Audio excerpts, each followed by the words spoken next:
If you like the story, you can support the author on Patreon. Link is in the description. Chapter 126, Class in Gryffindor Troubles. As the students headed to their classes on the second day, Harry was particularly eager. His morning was scheduled for defense against the dark arts.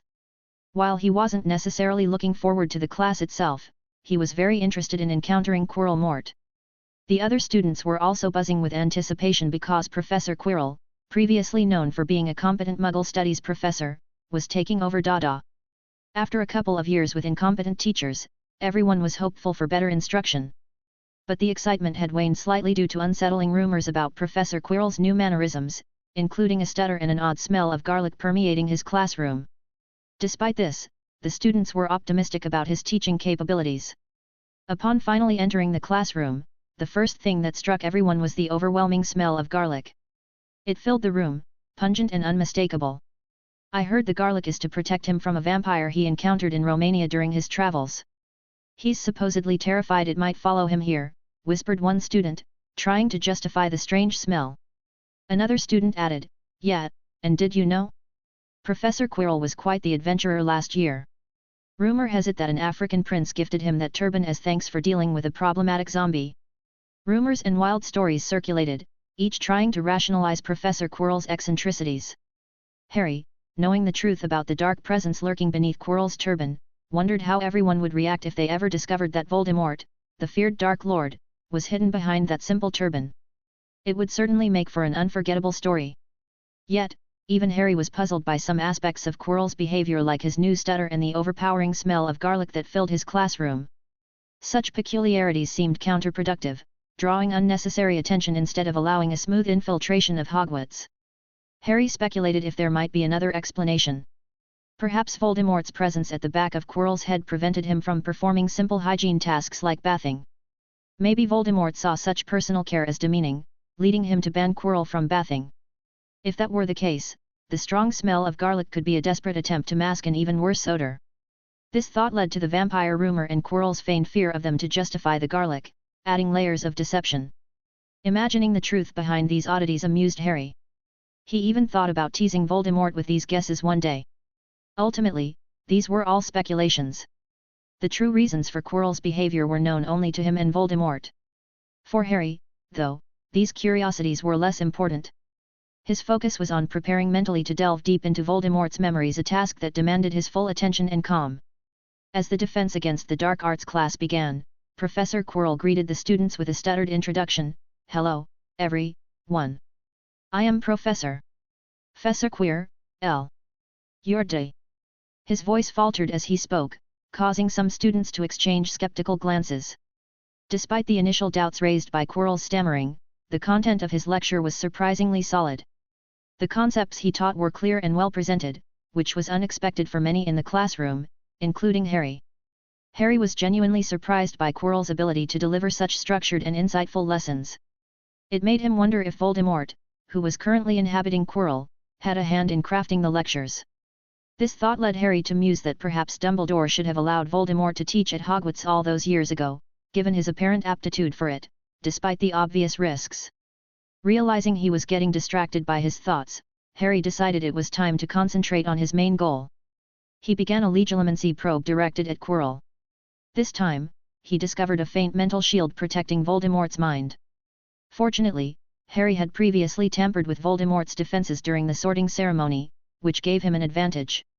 Thanks to that earlier interference, Harry could now bypass the mental shield effortlessly, without Voldemort detecting his presence. Once inside Voldemort's mind, Harry began navigating through its fragmented depths. It was challenging. Many of his initial forays into Voldemort's memories led him to scenes where Voldemort was torturing his victims or punishing his Death Eaters. It seemed more likely to encounter memories of torture than to find useful information. Watching these scenes was tough, so Harry chose to exit any memory as soon as he recognized a wartime Voldemort. Harry knew those memories were going to be the most evil. However, Harry didn't stop trying to sift through the memories. Even if he didn't unearth any valuable knowledge immediately, he hoped to discover certain key locations. He needed to find the cave filled with Inferi, as Harry intended to retrieve Regulus's remains and considered the Inferi as potential targets for practice. He was also curious about the Gaunt house, needing to know about the traps laid there so he could secure the resurrection stone and the Horcrux hidden there. Harry was also hoping to find a way into Bellatrix's vault without having to break into Gringotts and souring his relationship with the goblins. Harry believed that Voldemort, cautious and cunning, would have devised a contingency plan for retrieving the Horcrux should Bellatrix meet her end in battle, risking the Horcrux passing into another's hands. Such an oversight would pose a significant threat to Voldemort's security. Gringotts' vault access rules were notoriously stringent, and not even Arcturus, the patriarch of Bellatrix's family, had the right to access her vault unless all potential heirs were deceased. This included the Lestrange brothers, who were first in line. If Harry couldn't find any information in Voldemort's memories about an alternative way to access the vault, he would be forced into a dire choice: first eliminate the Lestranges and Bellatrix, allowing Arcturus to claim the vault and retrieve the Hufflepuff Cup Horcrux. Despite several attempts, Harry's search yielded no fruitful memories, and he grew weary. The limitations of his mental strength meant he had to pause his use of Legilimency until the next defense against the Dark Arts class. Harry knew probing Voldemort's scattered memories would be an arduous task, yet he remained patient. With a full year's worth of Dada classes ahead, he was prepared to take his time. The day's lesson on vampire defense concluded, leaving the class with mixed feelings. Some students, able to ignore Quirrell's stammer, appreciated the depth of the content. Others found the session tiresome and irritating. With the class over, the students dispersed, each reflecting on the lesson as they returned to their dormitories for some well-needed rest. When Harry entered the Great Hall for lunch, he found the place buzzing with activity and noise. Everyone seemed to be talking about something shocking. As Harry looked around, he noticed everyone pointing at the Gryffindor points hourglass. Unlike the other houses' hourglasses, which showed positive points around 30, the Gryffindor hourglass had an unbelievable negative 80 points. It was very unusual, especially since the school year had just started. Curious, Harry joined Reggie at the Ravenclaw table to find out more. Reggie greeted him with a knowing look. "Harry, your brother really has some guts, doesn't he?" "Really? What happened? Do the negative points in the Gryffindor hourglass have something to do with him?" Harry asked, intrigued by the gossip swirling around. Reggie nodded. "You guessed right. It all started in their first potions class. Just like we had on our first day, Professor Snape started off by questioning your brother. Charles couldn't answer any of them. Then, Professor Snape, as he tends to do, made some sharp comments about his performance. Your brother didn't take it too well. From what I've heard, he actually mocked Snape's grooming habits right to his face. He even justified his disrespect by saying that since his father and Snape were enemies, it was all right for him to treat Snape poorly. He ended up calling him Snivellus." Roger chuckled and added, "Insulting a professor on just the second day of school. Charles truly embodies the courage of Godric Gryffindor." Everyone around them burst into laughter at Roger's joke. Harry mused, Gryffindor House must be regretting having him by now. Considering the long-standing conflict between Snape and James Potter, this feud looks set to continue for a while. If Charles doesn't change his behavior, Gryffindor might find themselves stuck with negative points for a long time. "Good for us, right?" Reggie chimed in cheerfully. "One less house in the competition." Roger agreed, "Serves them right for boasting the last 2 days about getting the boy who lived sorted into their house. I'm enjoying their current dismay." The expressions on the faces of the Gryffindor students were indeed sour. They were upset about the loss of points but felt powerless. Charles was the celebrated boy who lived, and his popularity shielded him. No one in Gryffindor could reprimand him without risking backlash from his numerous fans. Harry simply smiled at the unfolding drama and turned his attention back to his meal. For him, food and the tasks ahead were more important than the ongoing gossip. With so many potential developments involving Charles throughout the year, Harry knew he needed to stay focused and not let these distractions waste his valuable time. Chapter 127, Weeks of Change and Quiet Forests.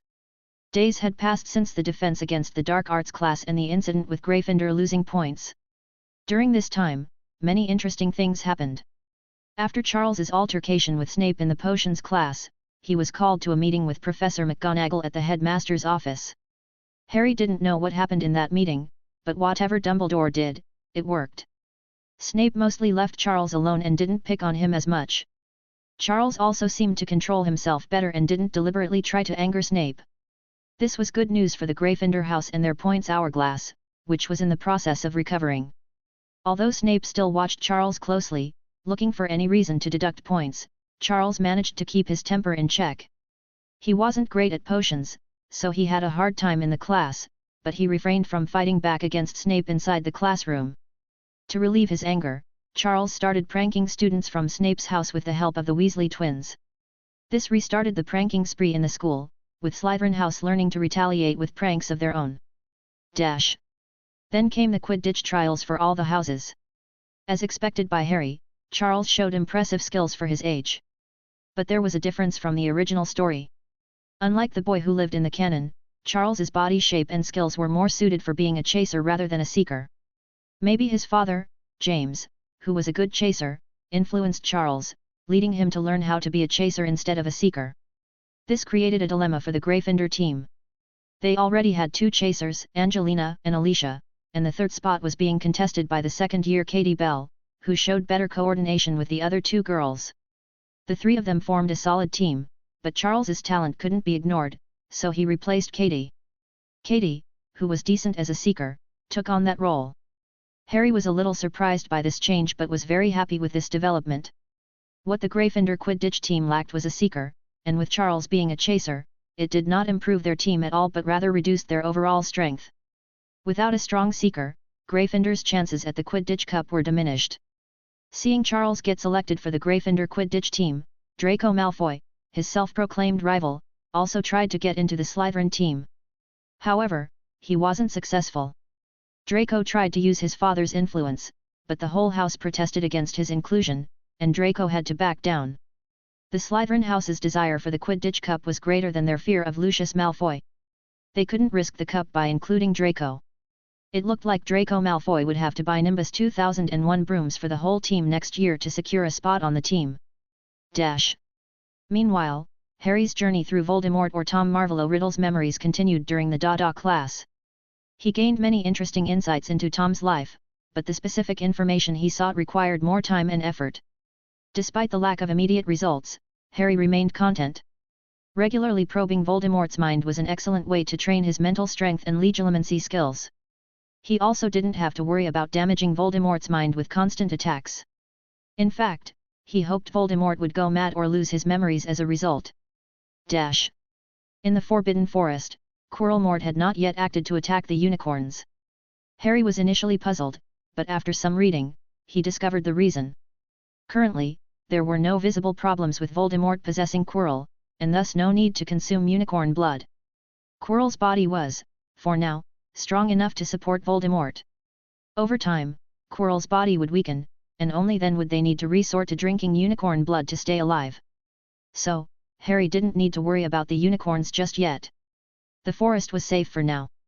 Harry just had to pay attention to the state of Quirrell's body. When he became weaker, that would be the time to act and save those poor, pure unicorns. Harry informed the centaurs of this, and they were relieved. The prophecy the centaurs had received had only warned them of the attacks, but not the timing, so they were happy with the information they got from Harry. The centaurs decided to wait for Harry's or his alias Arthur's signal before patrolling the forest, conserving their energy for the eventual fight against the Dark Lord. Harry had also learned how to heal magical creatures like unicorns by now, so he moved on to studying more advanced healing techniques. Regarding other things Harry had achieved during this time, he had briefly visited the third-floor corridor to investigate it before planning his quest to get his hands on the Philosopher's Stone. Using various detection methods to identify high levels of alchemical activity or life signals, Harry discovered that the stone was not yet behind the obstacles. Harry thought he might have to wait for Dumbledore to obtain the Mirror of Erised and use it to hide the stone. So, according to the sequence of events in the original story, this would likely be after Christmas. That is if the stone itself was real and not a dummy created by Dumbledore to act as bait for Voldemort. Harry had no way of knowing whether the stone was real or a decoy meant to lure Voldemort before he got his hands on it. There was a risk, but this was going to be his only chance at the stone, so he was going to try. Harry wanted to study the stone to understand how to make the elixir of life, hoping to extend the lives of his close family like Cordelia and Arcturus. He wanted them to be around him for more years, to see him win the war against Voldemort, and to live longer lives. The Philosopher's Stone and its creation were a mystery to the wizarding world. Only the Flamels, or maybe Dumbledore, knew how it was made. Harry wanted to get it and figure out how to reverse engineer another one for his use. He was not planning on keeping the stone since there was a risk the Flamels could have used very advanced tracking methods on it. He was not going to try his luck against wizards who had lived for more than 600 years. They surely had ways to retrieve their extremely precious source of extending life. Harry just planned on studying it for some time while at Hogwarts and then somehow sending it back to the Flamels. However, all of this was based on the assumption that the stone Dumbledore had was real. Otherwise, there was no point in thinking about the elixir of life. Regarding other, less interesting things that had happened at Hogwarts, Neville was still much like his canon self, less confident but improving. With encouragement from Harry, Neville had started hanging out with Susan, Hannah, Daphne, and their group. Thanks to their support, he was happy and his studies were going well. The only exception was potions. One mean look from Snape was enough to make him forget everything and ruin his potion cauldron. Neville tried to include his friend Hermione in the group, but it didn't work out. Harry didn't know the details, but Hermione had somehow offended the other girls and was unceremoniously kicked out. For now, like her canon counterpart, Hermione was isolated in the castle except for the few interactions she had with other students during class.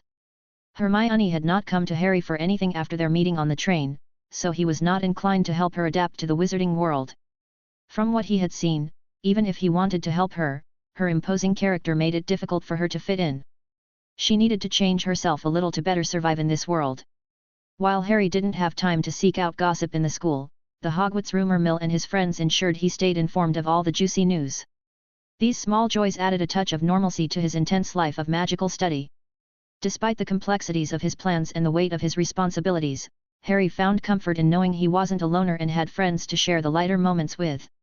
Chapter 128, Halloween Trouble. It was Halloween, and Harry couldn't believe how fast time had flown by. In what felt like a blink of an eye, Halloween had arrived. Everything was happening just like in the original story, which made Harry feel oddly comforted. A few weeks earlier, Neville had told Harry about a midnight duel trap set up by Malfoy. Neville, along with Charles, Ron, and Hermione, had gone to the specified place expecting Malfoy and his friends but had instead run into Filch and his cat. While running and hiding from Filch to escape punishment and precious point loss, they ended up in the forbidden third-floor corridor, where they discovered a three-headed dog guarding a trapdoor. Neville told Harry everything and mentioned that Charles was curious about the trapdoor. After hearing about the events, Harry gave Neville a gentle scolding, telling him not to wander around at night. He used the attacks in his first year with Professor Fletcher to scare Neville into staying in the dorm after curfew. Hogwarts was going to be dangerous these few years, and Harry didn't want Neville to get involved. Harry then reassured Neville not to worry about whatever the dog was guarding, explaining that it was Dumbledore's personal matter and had nothing to do with the school. Seeing that even this small incident went according to the original story reassured Harry that the other major events would also play out the same way if he did not get involved directly. The only changes from the original story were where Harry himself was involved. Harry was very happy to learn this. Despite the various changes in the world due to his presence and the Potters being alive, the major events were still following the original timeline. This consistency gave Harry a sense of stability and the assurance that he still had the prophetic advantage against Voldemort and his other enemies. For now, Harry was happy about this, but he knew that in the future, when he was strong enough, he wanted to break this cycle of events and change the timeline. He wanted to keep Sirius and Amelia alive and prevent many unfortunate things from happening. Tonight was going to be interesting, but Harry didn't plan to interfere with the night's events. He was sure Dumbledore would be keeping a close watch, and Harry preferred to play innocent. This year, Dumbledore had been watching him more closely, so Harry decided to stay out of trouble and avoid any of Dumbledore's possible plans for his prophesied Golden Boy. As always, Harry did not go to the Great Hall for the Halloween feast.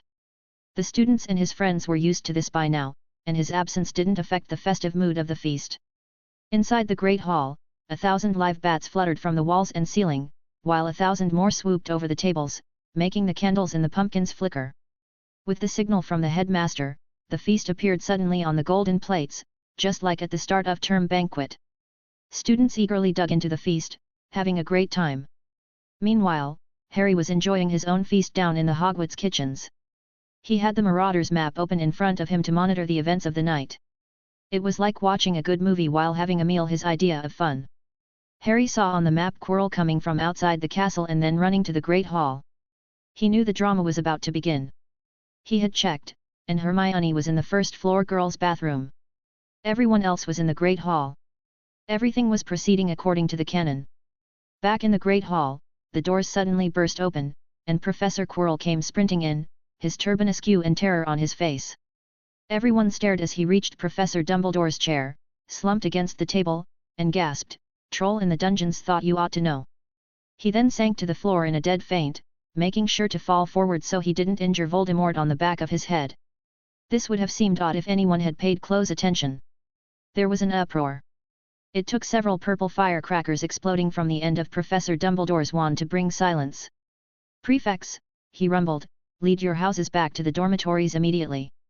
All the house prefects stood up and started giving instructions to form lines and lead groups of students to their respective common rooms. "A foolish decision," Harry mumbled while happily eating his meal. He could guess what was happening from the steps he saw on the Marauders map and could see the faults in Dumbledore's decision. Quirrell had already said there was a troll in the dungeons, yet Dumbledore told the students to go to the dorms. The Hufflepuff and Slytherin dorms were in the dungeons. Maybe Dumbledore already knows where the troll is. He couldn't be so mad as to risk his career by leading students of two houses into danger, Harry thought. Back in the Great Hall, as Charles and Ron followed the other students, Charles suddenly remembered something and grabbed Ron's arm. "I've just thought Hermione," Charles said urgently. "What about her?" Ron asked, confused. "She doesn't know about the troll," Charles explained. Ron bit his lip. "It's too dangerous. Let's just inform Percy. He'll tell the professors." "No, let's go inform her ourselves. I don't want the professors to know we bullied her into hiding in the toilet. My mom will be mad. Mom heard about Hermione from Professor McGonagall and for some reason is very fond of her. She told me Hermione is just like her and to take good care of her." "Oh, all right," Ron snapped. "But Percy better not see us." So they ducked down and made their way to the first-floor girls' bathroom, hiding from the other students and professors along the way. Back in the kitchens, Harry saw this on the Marauders map and felt a bit happy. At least his younger brother wasn't all bad. Trying to save a classmate was a good thing, even if going to Hermione during a dangerous situation without an adult's help was a dumb decision. This also assured Harry that Hermione would be safe. With Charles, even if the three couldn't handle the troll in the same way as in the books, the professors would reach them in time to save the day. Harry trusted Dumbledore to care for the safety of his brother. Harry was about to resume his meal when he saw another group of students splitting off from their house lines and meeting together. The group then went in a different direction, as if searching for something. This discovery wiped the happy smile from Harry's face. He quickly stopped eating and made his way out of the kitchen, thanking the house elves on his way out. He needed to hurry to this group of students.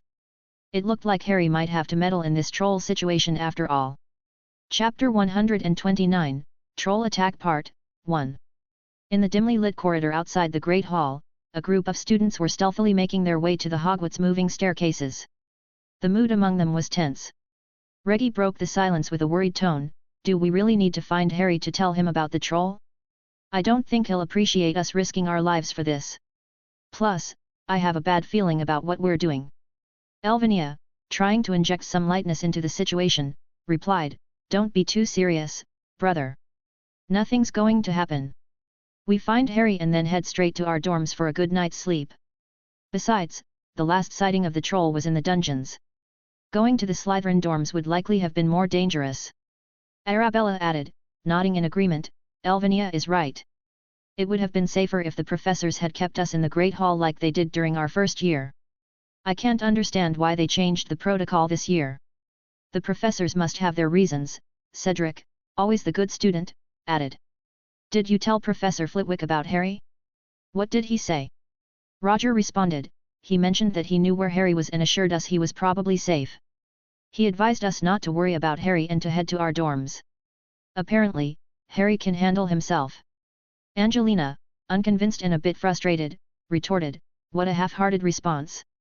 Since the professors aren't taking action, let's find Harry ourselves. Does anyone know where he might be?" Reggie suggested, "I never asked him where he hangs out during the Halloween feast.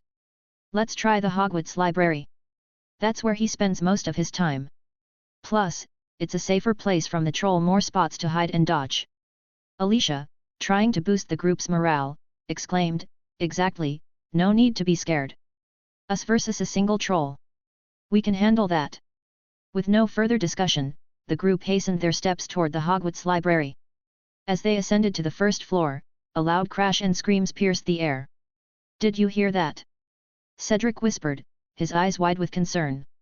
Yeah, something's definitely wrong, Reggie replied. We should check it out. The group followed the noise, their hearts pounding. As they neared the corridor by the girls' bathroom, they smelled a foul odor and heard the grunts of the troll along with the sounds of destruction. Realizing the danger, they knew lives were at stake. They had to act quickly if they wanted to save the students trapped inside the bathroom with the troll. Cedric assessed the situation swiftly. The troll is in there. We need to save those trapped inside, but some of us should try to get the professors. Our spells won't do much against its tough skin and magic resistance. We need the professors to knock it out. Reggie gave instructions. Arabella and Elvinia, go in opposite directions and call loudly for the professors. The rest of us will try to draw the troll's attention and get it out of the bathroom to save those inside. Elvinia, acknowledging the risk, replied hurriedly, it's dangerous, but it's the best plan we have. Prioritize your safety and run if you can't handle the troll. We'll be back with the professors. She and Arabella split up, their cries for help echoing down the corridors as they ran to find assistance. They hoped a professor would hear their calls and come to deal with the troll. Angelina, determined, said, this is it. Alicia and I will sneak a peek inside and try to lead the troll out. Once it's out, we'll have to stall it until the professors arrive. Cedric, taking charge, affirmed, I'll back you two up. Reggie and Roger, stay alert out here and be ready to intervene.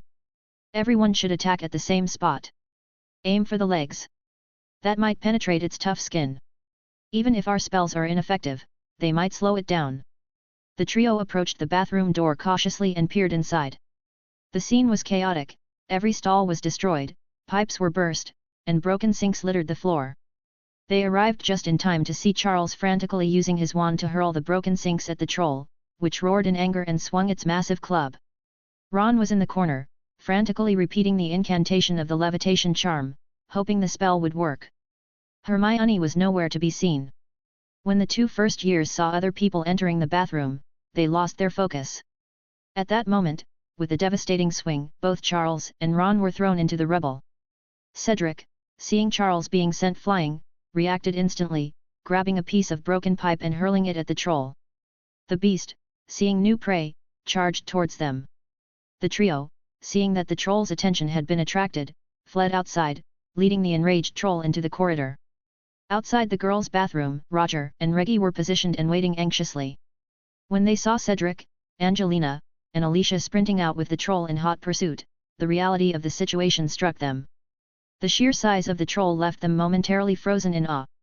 However, they quickly snapped out of their shock and prepared for action, casting the knockback jinx at the troll's legs. Although the beast wasn't toppled by their spells, it began to stumble and showed difficulty in maintaining its balance.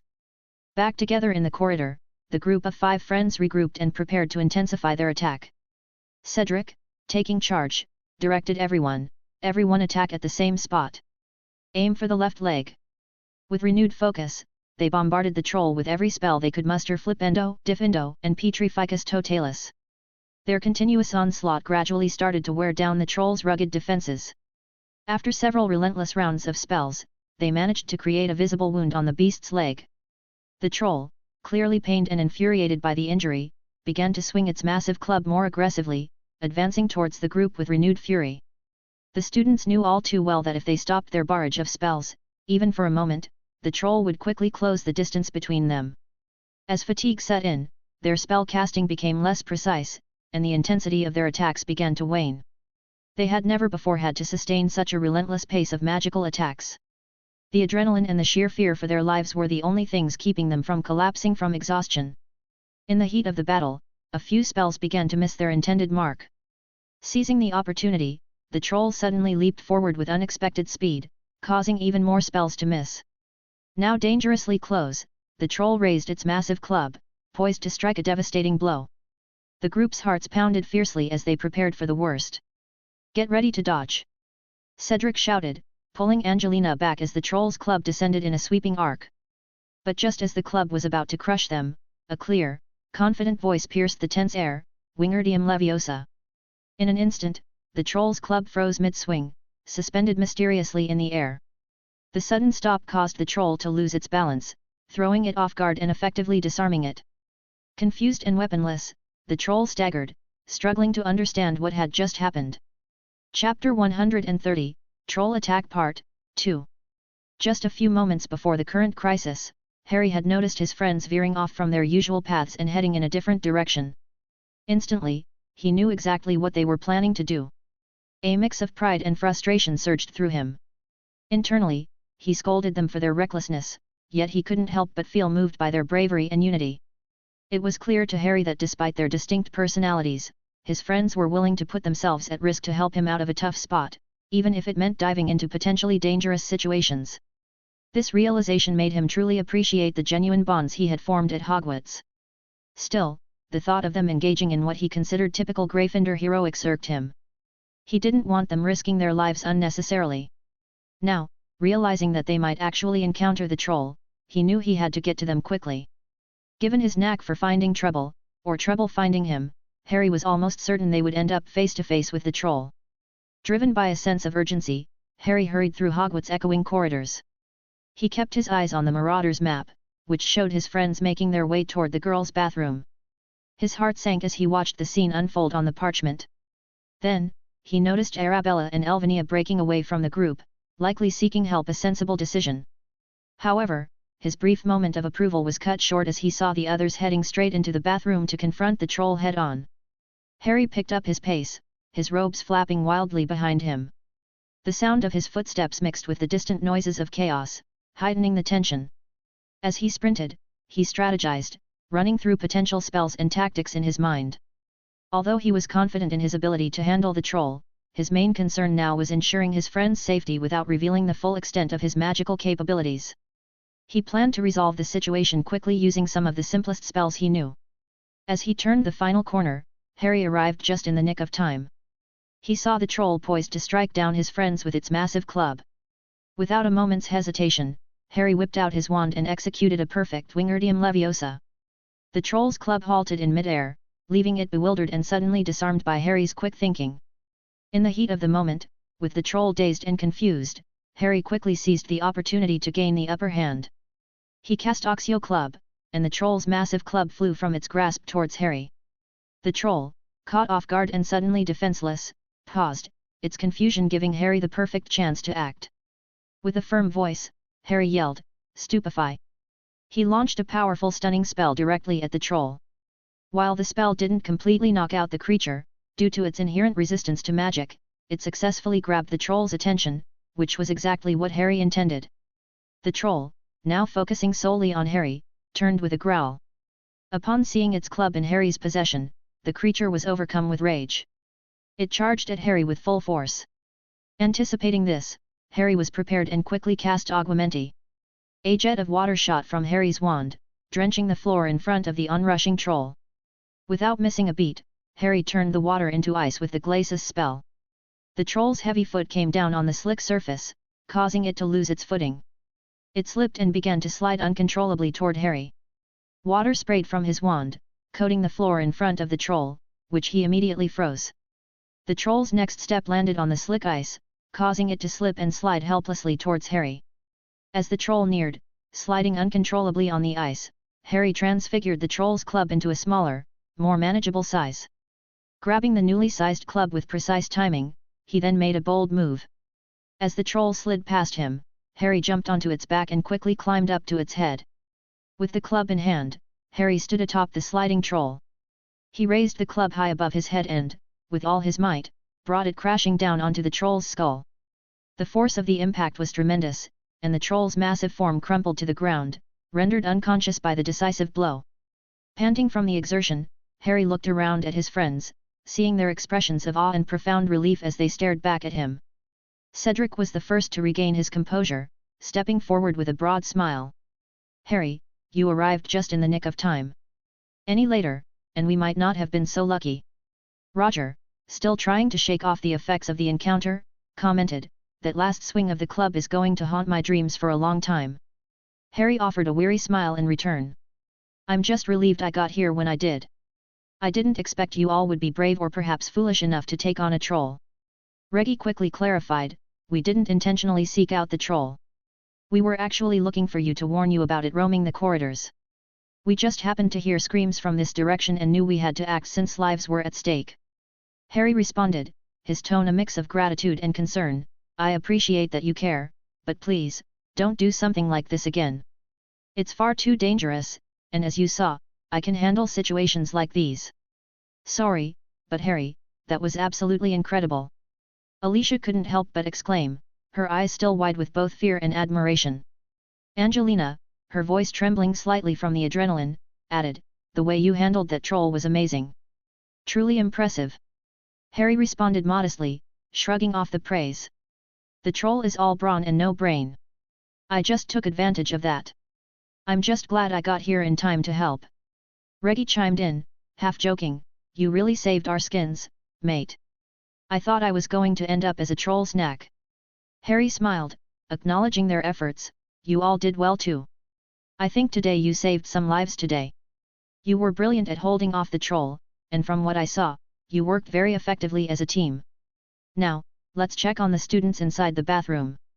I hope they're okay. Together, the group turned away from the incapacitated troll and headed towards the bathroom to check on the students inside. Just at that moment, the professors, having been alerted by Arabella and Elvinia, arrived on the scene, fully prepared to handle the situation. Chapter 131, Troll Aftermath Part 1. Harry and his friends paused to address the professors who had just arrived on the scene. Professors McGonagall, Flitwick, Snape and Quirrell were all there. Quirrell, visibly shaken by the sight of the defeated troll, let out a faint whimper and quickly sat down against a nearby wall, clutching his heart as if deeply distressed. Snape approached the troll to examine it closely, while Professor Flitwick looked around with wide eyes, his expression one of shock at the chaos before him. Professor McGonagall, however, fixed a stern glare on the group of third-year students who had defied instructions and taken matters into their own hands to confront the troll. Her face was edged with anger, and she seemed ready to scold them severely. Just as she was about to express her frustration, Charles, Ron, and Hermione emerged, limping and battered, from the girls' bathroom. Seeing them in such a state momentarily diffused her anger. McGonagall took a deep breath, visibly calming herself before addressing the students. What happened here? Mr. Diggory, please explain. Cedric took a moment to gather his thoughts before explaining the entire sequence of events to the professors. He began by detailing their initial intent, which was to inform Harry about the troll's presence within the school. However, their plans changed abruptly when they heard screams along the way. Concerned, they rushed towards the noise, which led them to the bathroom where they heard more screams and the grunts of the troll. It was clear that immediate action was necessary to protect the lives at risk. Cedric continued by explaining that before engaging the troll, they made sure to send Elvinia and Arabella to fetch the professors. The rest of the group then focused on defending the first-year students from the troll. He openly shared the fear and danger they encountered during the ordeal and highlighted how Harry arrived just in time to help subdue the troll, ultimately ensuring the safety of everyone involved. The professors listened intently to Cedric's account, their expressions turning from concern to understanding as they absorbed the details of the harrowing encounter. They nodded appreciatively, clearly recognizing the courage and quick thinking displayed by the students throughout the incident. Despite their initial reservations about the students putting themselves in danger, the professors couldn't help but express their admiration for the adeptness and bravery with which the situation was managed. Their faces showed a mix of relief and reluctant admiration for the daring actions that had likely saved many lives. Professor Flitwick then spoke up, his voice filled with a blend of praise and caution. Good work dealing with the troll. This is a great example of inter-house unity. However, I must also admonish you.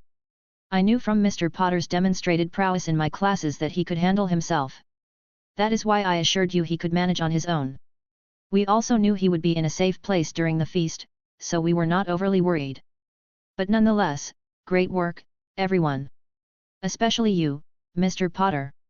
Excellent use of the levitation charm, summoning charm, and the freezing charm, all used at the right moments. Professor McGonagall followed with her own commendation, though not without a hint of her characteristic sternness. And an impressive display of conjuring, which is a skill taught in Newt-level transfiguration. It appears you do not need to attend my classes, Mr. Potter. Harry responded with humility, No, Professor, I still very much need the classes.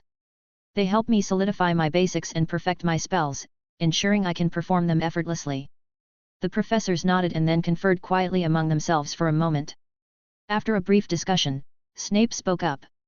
"I really don't like how you all acted today. However, it was good that you had a backup plan with Miss Thornwood and Miss Whitlock going to fetch the professors. Although it was wrong to put yourselves in danger, and I believe there should be consequences, the other professors feel your actions in saving the 3 first years should be rewarded. Therefore, 50 points will be awarded to each house for your display of what I must call foolish courage." The group was thrilled by the recognition and the points they had received. Professor Flitwick then chimed in, "And I will add 20 points for Mr. Potter for his impressive display of magic and for handling a fully grown troll while saving many lives." Harry gratefully accepted the points, and the group's spirits lifted even higher as they celebrated together. The professors observed the festivities with smiles on their faces, pleased with the outcome despite the initial danger. Meanwhile, Quirrell watched quietly from the sidelines, his thoughts remaining a mystery to everyone present. Professor McGonagall turned toward the younger trio from her house, her expression one of stern disappointment mixed with anger. "What on earth were you thinking?" she demanded, her voice filled with cold fury. Charles glanced at Ron, who was awkwardly holding his wand aloft, seemingly unsure of what to do next. "You're lucky you weren't killed. Why aren't you in your dormitory?" Both Charles and Ron looked down, embarrassed and unsure of how to respond. It was then that a small voice emerged from the shadows. "Please, Professor McGonagall, they were looking for me," said Hermione, who had managed to stand up despite her evident distress. "Miss Granger!" McGonagall exclaimed, her tone shifting as she addressed Hermione. "I went looking for the troll because I thought I could handle it on my own, you know, because I've read all about them," Hermione explained, her voice shaky. Ron dropped his wand in surprise. It was unlike Hermione to tell a blatant lie to a teacher. "If they hadn't found me, I'd be dead now."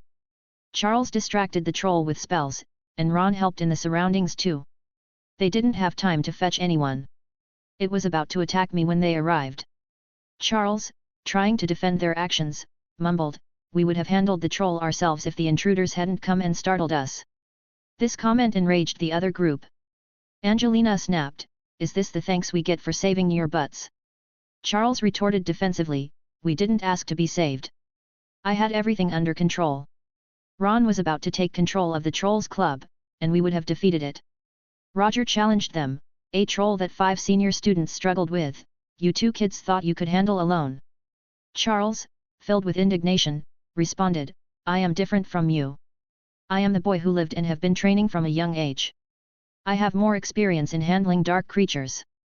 Reggie, frustrated by Charles's arrogance, countered, "Okay, boy who lived. Need I remind you that your title came not from defeating you-know-who but from surviving the death curse due to the sacrificial ritual performed by your grandmother? Don't let those fictional novels go to your head, they're just fiction. You're a normal student like us, just with a fancy title."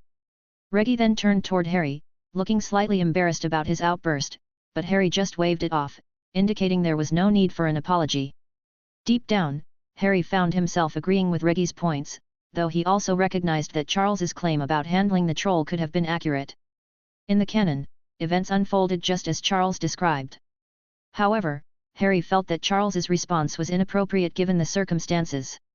Cedric and the others had risked their lives to help, and Charles should have expressed his gratitude.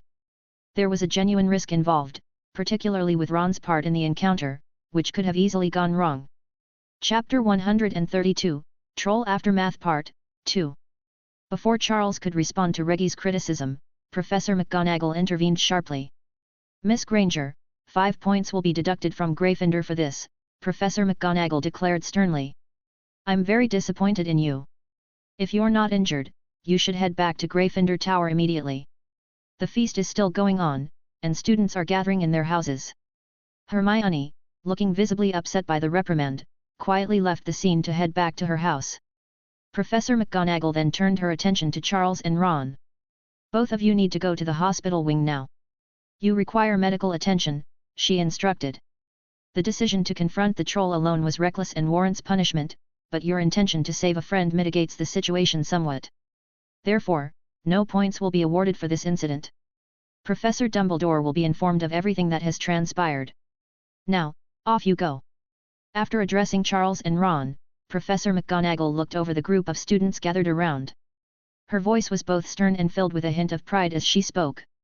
You all showed remarkable bravery today, but I must urge you to leave such dangerous situations to the trained staff in the future. Now, please go and join the rest of the students at the feast in your common rooms. Feeling a mix of relief and exhaustion, Harry and his friends nodded in understanding. The day's events had brought them closer together, creating bonds forged through shared danger that typical school days could never replicate. With a quick pace, they hurried away from the professors, eager to avoid any chance of the faculty changing their minds about the points that had been awarded. Once they were a safe distance away from the professors and out of earshot, Cedric turned to Harry with a curious expression. Harry, I've been meaning to ask, how did you know we were in danger and decide to come help us? Harry, careful not to disclose the secret of the Marauder's map, casually responded, Oh, I just had a feeling something bad was about to unfold. Elvinia, playfully teasing Harry, chimed in, this feeling again? Are you sure you don't secretly have the talent of a seer, Harry? Harry, joining in the light-hearted banter, joked back, maybe I do. Didn't you know? I'm considered Professor Trelawney's star pupil. Reggie burst out laughing, really? When did this happen? And how come the rest of the school isn't buzzing about it?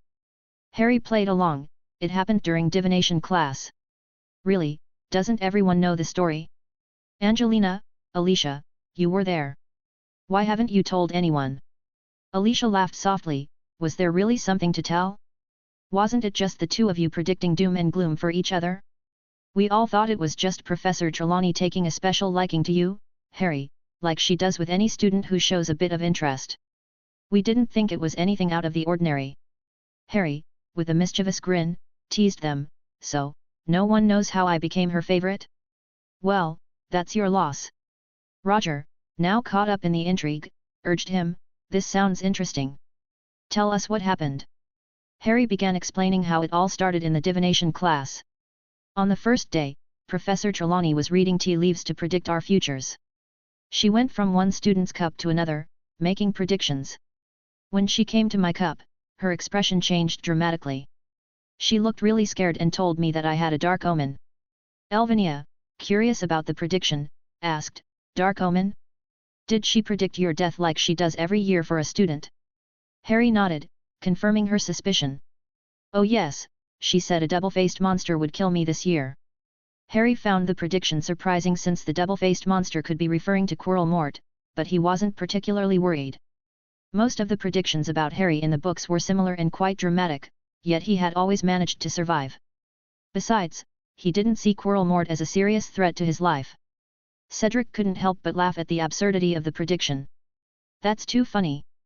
A double-faced monster. How did you retaliate for that, Harry? Harry smirked, what do you mean by retaliate? I don't hold grudges or do things like that. However, Roger nudged Harry playfully, not quite buying his innocent act. Come on, Harry. Cut the act. We've known you for 2 years.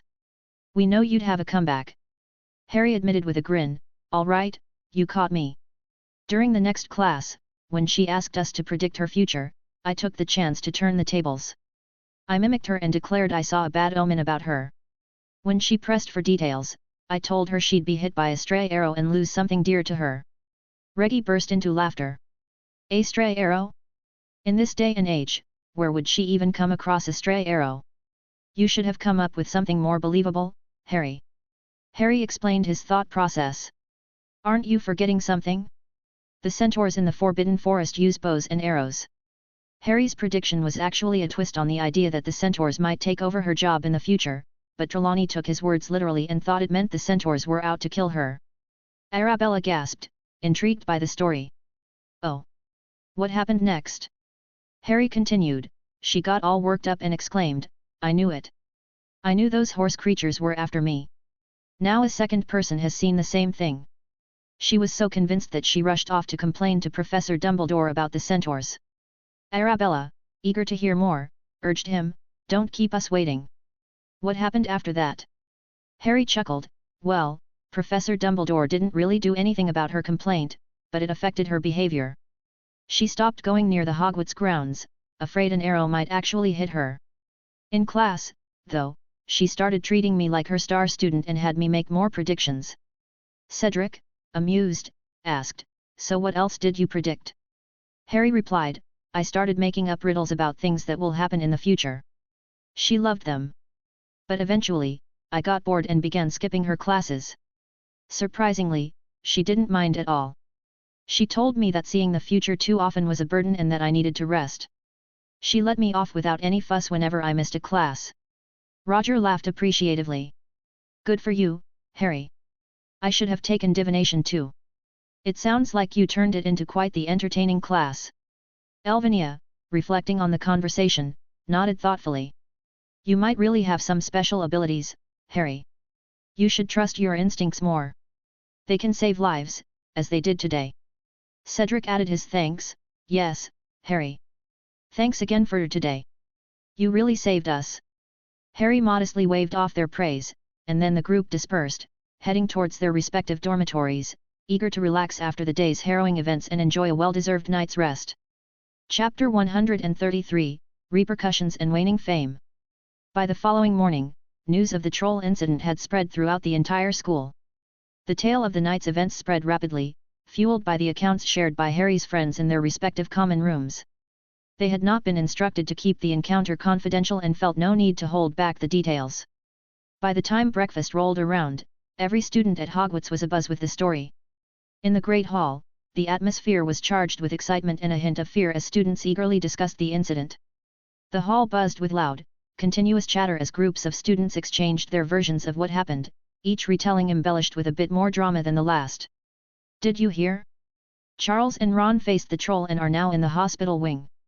A first-year Gryffindor whispered excitedly to his friend. I heard Harry Potter killed the troll and saved everyone.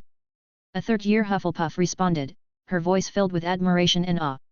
Unfortunately for Harry, this newfound fame was not without its drawbacks. His decisive actions in dealing with the troll had elevated his status overnight, leading to an increased admiration from his peers. This adoration, typical of the wizarding world's tendency to idolize heroes, resulted in whispers about fan clubs being organized in his honor, and attention Harry found uncomfortable and unwelcome, yet something he felt powerless to prevent.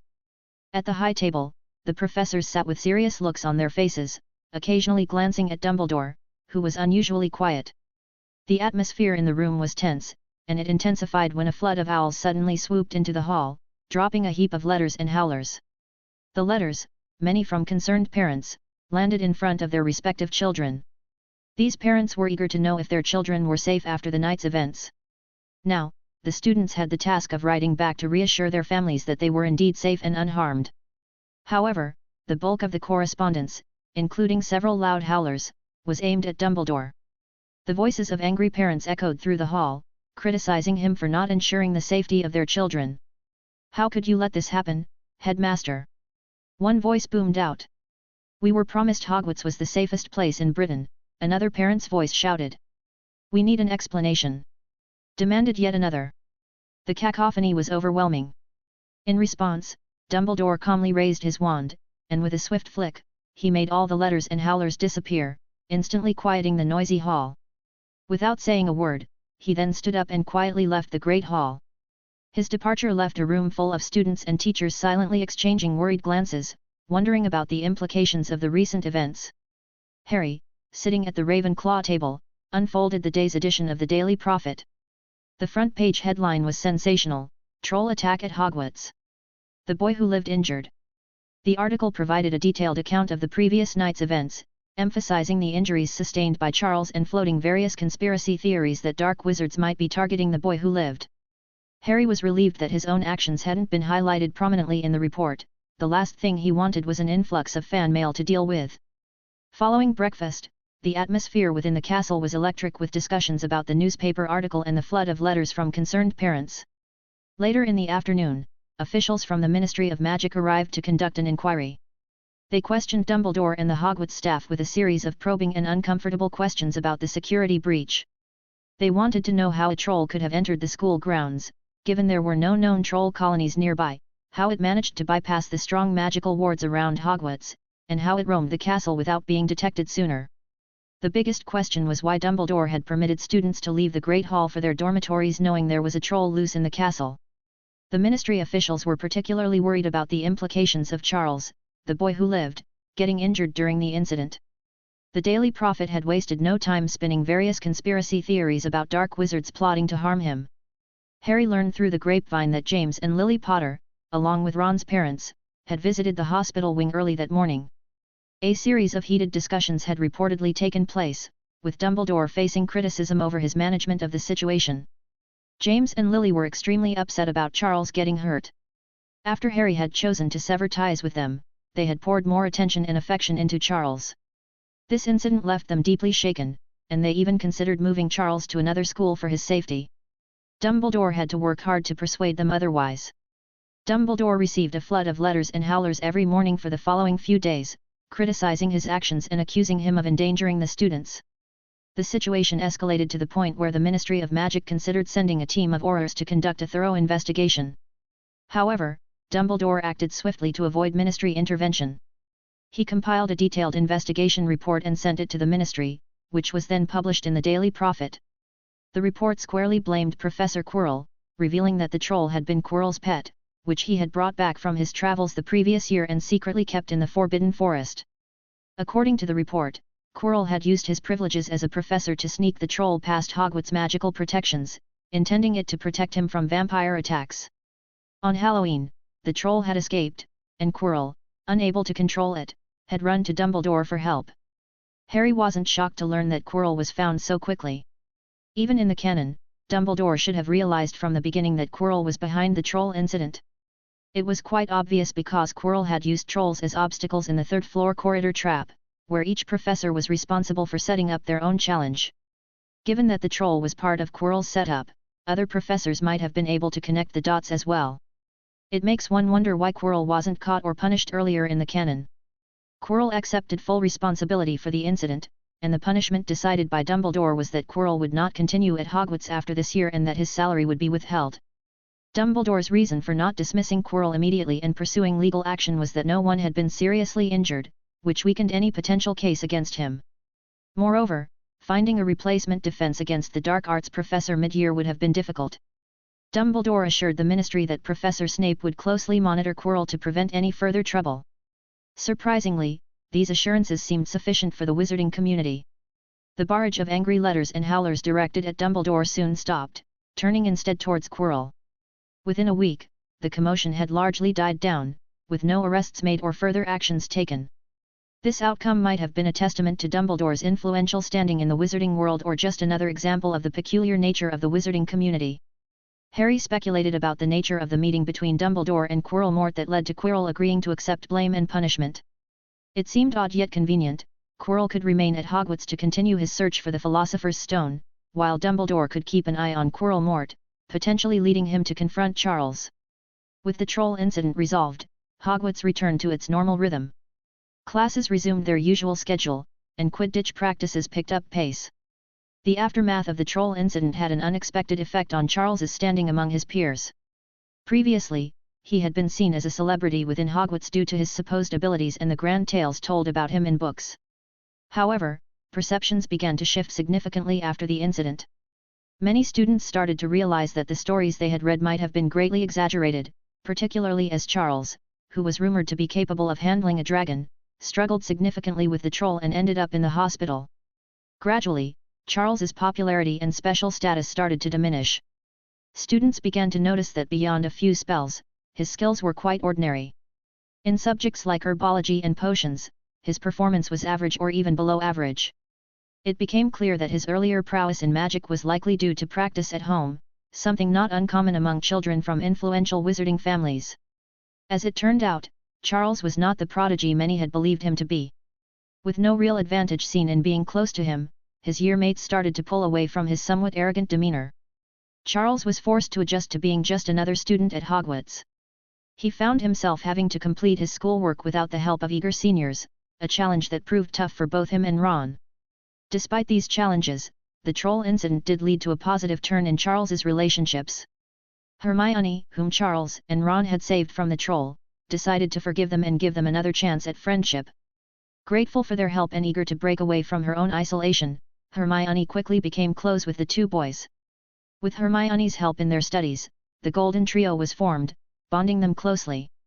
As time moved on and the troll incident faded into the background, the excitement at Hogwarts began to build again with the onset of the Quidditch season. The school buzzed with anticipation and enthusiasm, looking forward to the upcoming matches that would bring a different kind of thrill to their school days. Chapter 134, The Rise and Fall on the Quidditch Pitch. The opening game of the Quidditch season was a match between Gryffindor and Slytherin, sparking an electric atmosphere filled with anticipation. The rivalry between these two houses was well known throughout Hogwarts, yet this game was particularly charged with excitement. This was due in part to Charles Potter, the youngest chaser ever at Hogwarts and the first year to play in official house matches, making his debut. Despite his popularity having dipped following the troll incident, this game was viewed as his opportunity to showcase his unique talents and reaffirm his special status. The stands were packed with students, and Harry sat among them with his friends. He would have preferred to spend his time elsewhere, but he had promised himself to attend all major events of the canon to ensure nothing went wrong. After the troll incident, he was determined to keep a close eye on things to ensure nothing unexpected happened. Cedric leaned over, trying to get Harry's attention. "How do you think your brother is going to perform?" Harry shrugged, his gaze fixed on the field. "I don't know, I have never seen him play. However, his weak body against those rough Slytherins isn't going to be a fair matchup." The Quidditch match kicked off with an explosion of energy. Gryffindor's chasers, Angelina and Alicia, started strong, playing with aggressive tactics and great teamwork that quickly put them ahead. The crowd erupted with cheers for every goal scored, adding to the thrilling atmosphere. With Lee Jordan, a friend of the Weasley twins, providing lively and humorous commentary, the match became even more entertaining. However, the tone of the game soon shifted as it grew more intense and physical. The Slytherin players began using aggressive tackles that were almost fouls, making it increasingly difficult for Gryffindor's chasers to move forward and maintain their lead. This aggressive strategy allowed the Slytherin team to regain momentum and start scoring goals. Oliver Wood, Gryffindor's keeper, put up a valiant effort to block the shots, but the pressure was mounting. Amidst all this, Charles was struggling to demonstrate his skills. The overwhelming pressure of performing well in front of a large crowd and proving his worth was visibly affecting him. His gameplay suffered considerably, he found it challenging to maintain possession of the quaffle, often losing it to rough tackles from Slytherin players. Every time he received the quaffle, he was quickly overpowered, and Slytherin regained control. As the game progressed, Slytherin's lead grew stronger. 20 minutes into the match, the score was already 100-40 in favor of Slytherin, leaving Gryffindor in a precarious position. Then, the atmosphere of the game took a drastic turn. The crowd gasped in shock as Charles's broom began to spin uncontrollably, twirling over and over. Charles clung to it desperately, struggling to stay mounted. It seemed as though the broom had taken on a life of its own, defiantly ignoring Charles's commands and seemingly intent on throwing him off. Potter seems to have lost control of his broom. "I guess the Gryffindors were wrong to use a first-year. Shows why no team in history had ever used a first-year player," Jordan announced, making it clear to those few who hadn't already noticed. As Jordan's words echoed through the stands, all eyes turned toward Charles. The crowd began to murmur among themselves, speculating about what was going wrong. Cedric, looking concerned, furrowed his brow. "What's happening to him? Is he just nervous, or could the broom have been damaged during one of those rough tackles?" Roger shook his head, equally confused. "It's hard to tell. He might have just lost control, or maybe someone is messing with his broom. But that seems unlikely. He's riding a Nimbus 2000, and those are really tough to tamper with." Meanwhile, Harry watched silently, his focus on Professor Quirrell, who was intensely staring at Charles without blinking. Nearby, Snape was muttering what appeared to be a counter-curse under his breath. Harry recognized these developments, they were unfolding just as they had in the canon, so he wasn't particularly worried. Despite the danger Charles was in, Harry chose not to intervene.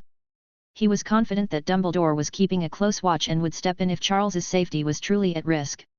Charles's battle with his broom dragged on for several tense minutes. During this distraction, the Slytherin team took full advantage of Gryffindor being a player down, scoring one goal after another. The imbalance on the field made the game heavily one-sided. Gryffindor supporters could only watch in despair as Slytherin widened their lead, feeling the sting of each goal scored against their team. Just when things seemed bleak, Harry noticed a small puff of smoke rising from the area where the professors were seated. He suspected Hermione had taken action, just as she had in the canon. Quirrell's visibly angry expression confirmed Harry's guess. Shortly after, the jinx affecting the broom was lifted. With the spell broken, Charles managed to regain control of his broom. His return to stable flight was met with loud cheers from the Gryffindor fans. However, their relief was short-lived. A Slytherin beater, seizing an opportunity as Charles tried to rejoin the game, struck a bludger directly at him. The bludger hit Charles's arm with a harsh thud, knocking him off his broom once again. The crowd gasped in horror as Charles began to plummet toward the ground, but Madame Hooch acted swiftly, slowing his fall with her quick reflexes. It was clear, however, that Charles had broken his right arm in the incident. The injury was severe enough that he couldn't continue playing, and since team substitutions were not permitted, Gryffindor had to proceed with one less player. Now at a severe disadvantage, Gryffindor struggled to keep up. Slytherin, already ahead, pressed their advantage aggressively, dominating the game. All hopes were now pinned on Gryffindor's new seeker, Katie Bell, but although she spotted the snitch several times, she struggled to maneuver herself to catch it. It looked obvious that she wasn't meant for the seeker position. Ultimately, the Slytherin seeker seized the opportunity and caught the snitch, clinching victory for their house. The final score stood at 380-60, marking a decisive defeat for Gryffindor. As the game concluded and the teams exited the pitch, the mood among the Gryffindor players and supporters was gloomy. Charles was promptly taken to the hospital wing for treatment, and the rest of the team, disheartened by the day's events, slowly made their way back to their changing rooms. Meanwhile, the stands buzzed with ongoing discussions and analysis of the game, as students continued to talk about the dramatic events they had just witnessed. Harry felt a little sympathy for Charles. This was the boy's one chance at reclaiming some of the fame that he had lost, and due to Quirrell-Mort's actions, Charles couldn't shine in the game. If Dumbledore came out and said Charles's broom was jinxed by someone during the game, things would be a little better, but now to everyone, it looked like Charles got nervous and couldn't play his best in the game. Harry knew Dumbledore well enough to understand that such a disclosure was unlikely. Therefore, it was up to Charles to prove himself in the next game if he wanted to restore his reputation. As life at Hogwarts returned to normal in the following days, Harry continued to keep a watchful eye on Quirrell and the Forbidden Forest. For now, all was quiet, the Acromantulas kept to themselves, and the unicorns remained unharmed. Quirrell, meanwhile, was making no progress in his quest to reach the stone, which suited Harry just fine. He preferred that Quirrell stay at Hogwarts for as long as possible. From Voldemort, Harry was learning a great deal about both light and dark magic. Although he wasn't ready to practice dark magic, he took to recording everything he learned in a book for potential future use. Charles was busy too, trying to uncover the secrets of the third-floor corridor. Despite Harry's warnings to Neville to stay out of trouble, Neville was still worried about the safety of his classmates and friends. Neville had taken to eavesdropping on their conversations, concerned they might venture into the dangerous third-floor corridor. One day, Neville shared with Harry that he had overheard Charles mentioning a search for someone named Nicholas Flamel and that the name of the three-headed dog was Fluffy. Harry thanked Neville for this information and promised to keep an even closer watch on Charles and his friends to ensure they didn't get themselves into any dangerous situations. Soon it was time for the Christmas vacation, and Harry signed up to go back home, although he had plans to return to the castle each night using the Vanishing Cabinet to keep a close eye on Quirrell-Mort. While he had the Marauders map, which was helpful, it didn't provide updates on the physical conditions of the people within the castle.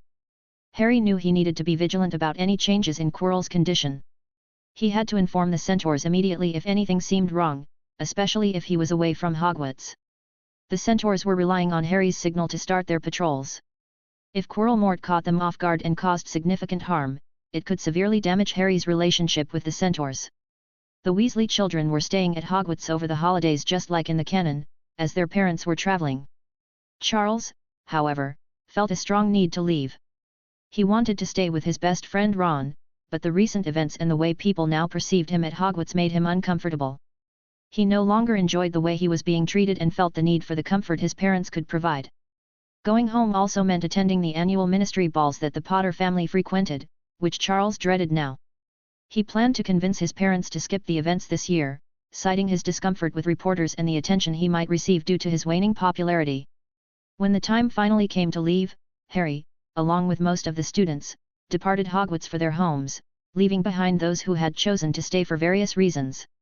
The castle quieted down significantly with many of its inhabitants away for the holidays. Chapter 135, Winter, Duels and Mirror of Desires. During the holiday season, Harry split his time between Bones Manor and Black Castle. At Bones Manor, he cherished the playful moments spent with baby Aries, finding joy in the simplicity of family time. Meanwhile, at Black Castle, he immersed himself in rigorous magical practice, sharpening his skills with a deep and intense focus. Each night, Harry's routine included secretive trips to Hogwarts. He used the vanishing cabinet to stealthily check on Quirrell Mort, employing his invisibility cloak to approach Quirrell undetected. This allowed Harry to access Quirrell's recent memories, providing insights into Voldemort's search for the Philosopher's Stone and monitoring Quirrell's deteriorating physical state. Harry often wondered why Quirrell didn't simply eliminate Fluffy using a killing curse, considering it would be typical of Voldemort's ruthless style. However, he was relieved they hadn't, as it gave him more time to delve into Voldemort's memories. During these visits, Harry observed that Quirrell's health was in decline, but the time had not yet come to resort to unicorn blood. Quirrell and Voldemort were desperate to secure the stone swiftly to avoid such extreme measures, which they considered a last resort. Harry had already alerted the centaurs about the potential danger, advising them to be on high alert since an attack on the unicorns might be imminent within days or weeks. One bright morning at Black Castle, Harry was deeply engaged in one of his regular dueling sessions with Arcturus. Despite being 90 years old, Arcturus maintained sharp reflexes and a keen intellect, presenting a significant challenge to Harry. This made dueling with Arcturus more difficult for Harry than sparring with Sirius, who had become less challenging over time. Harry had fully grasped Sirius's fighting style and weaknesses, making it relatively easy to predict and counter his moves. After a particularly vigorous duel, Arcturus took a moment to address Harry thoughtfully. "Harry, I think it's time for you to start competing in dueling tournaments. You've learned a great deal from our sessions, and I've noticed your style is becoming very similar to mine. While this is a testament to your learning ability, it's not beneficial for your growth as a duelist. You need to develop your own unique style if you truly want to excel and become a formidable wizard. To do this, you need more varied combat experiences. Our practice duels are becoming too predictable since we know each other's techniques so well. You need to face different opponents, ones who will challenge you in new ways." Harry pondered Arcturus's advice seriously and then responded, "Yes, I also feel like I need more real dueling experience. My growth has slowed down a little. But do you think I'm ready to show my real strength to the world? Will it bring me problems?" Arcturus gave a firm nod. "You no longer need to conceal your talents. It's time for you to step into the spotlight and make a name for yourself. By establishing a reputation now, you could deter potential adversaries and make others think twice before opposing you. It's also an opportunity to influence those who are neutral, making them hesitant to join your enemies. You can keep some tricks like your extraordinary strength from night training hidden, which can come in handy as a trump card, but otherwise, you should go all out in duels to truly benefit from them." "I understand. So, which dueling tournament should I start with?" Harry asked. Arcturus replied with a strategic plan.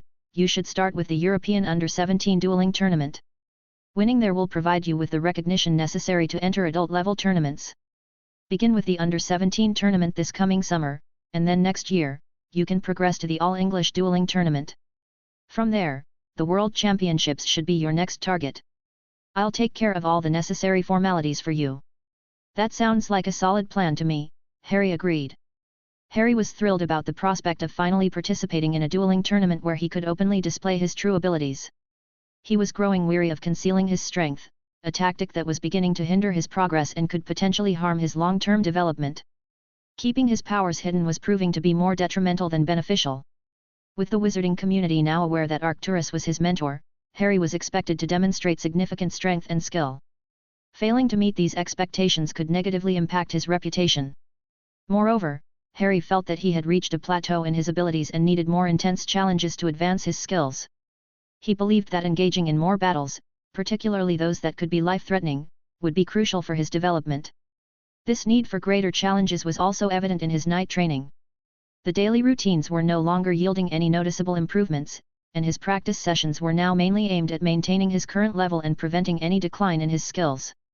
Harry recognized that minor skirmishes, like his previous encounters with Acromantulas, were no longer sufficient to enhance his capabilities.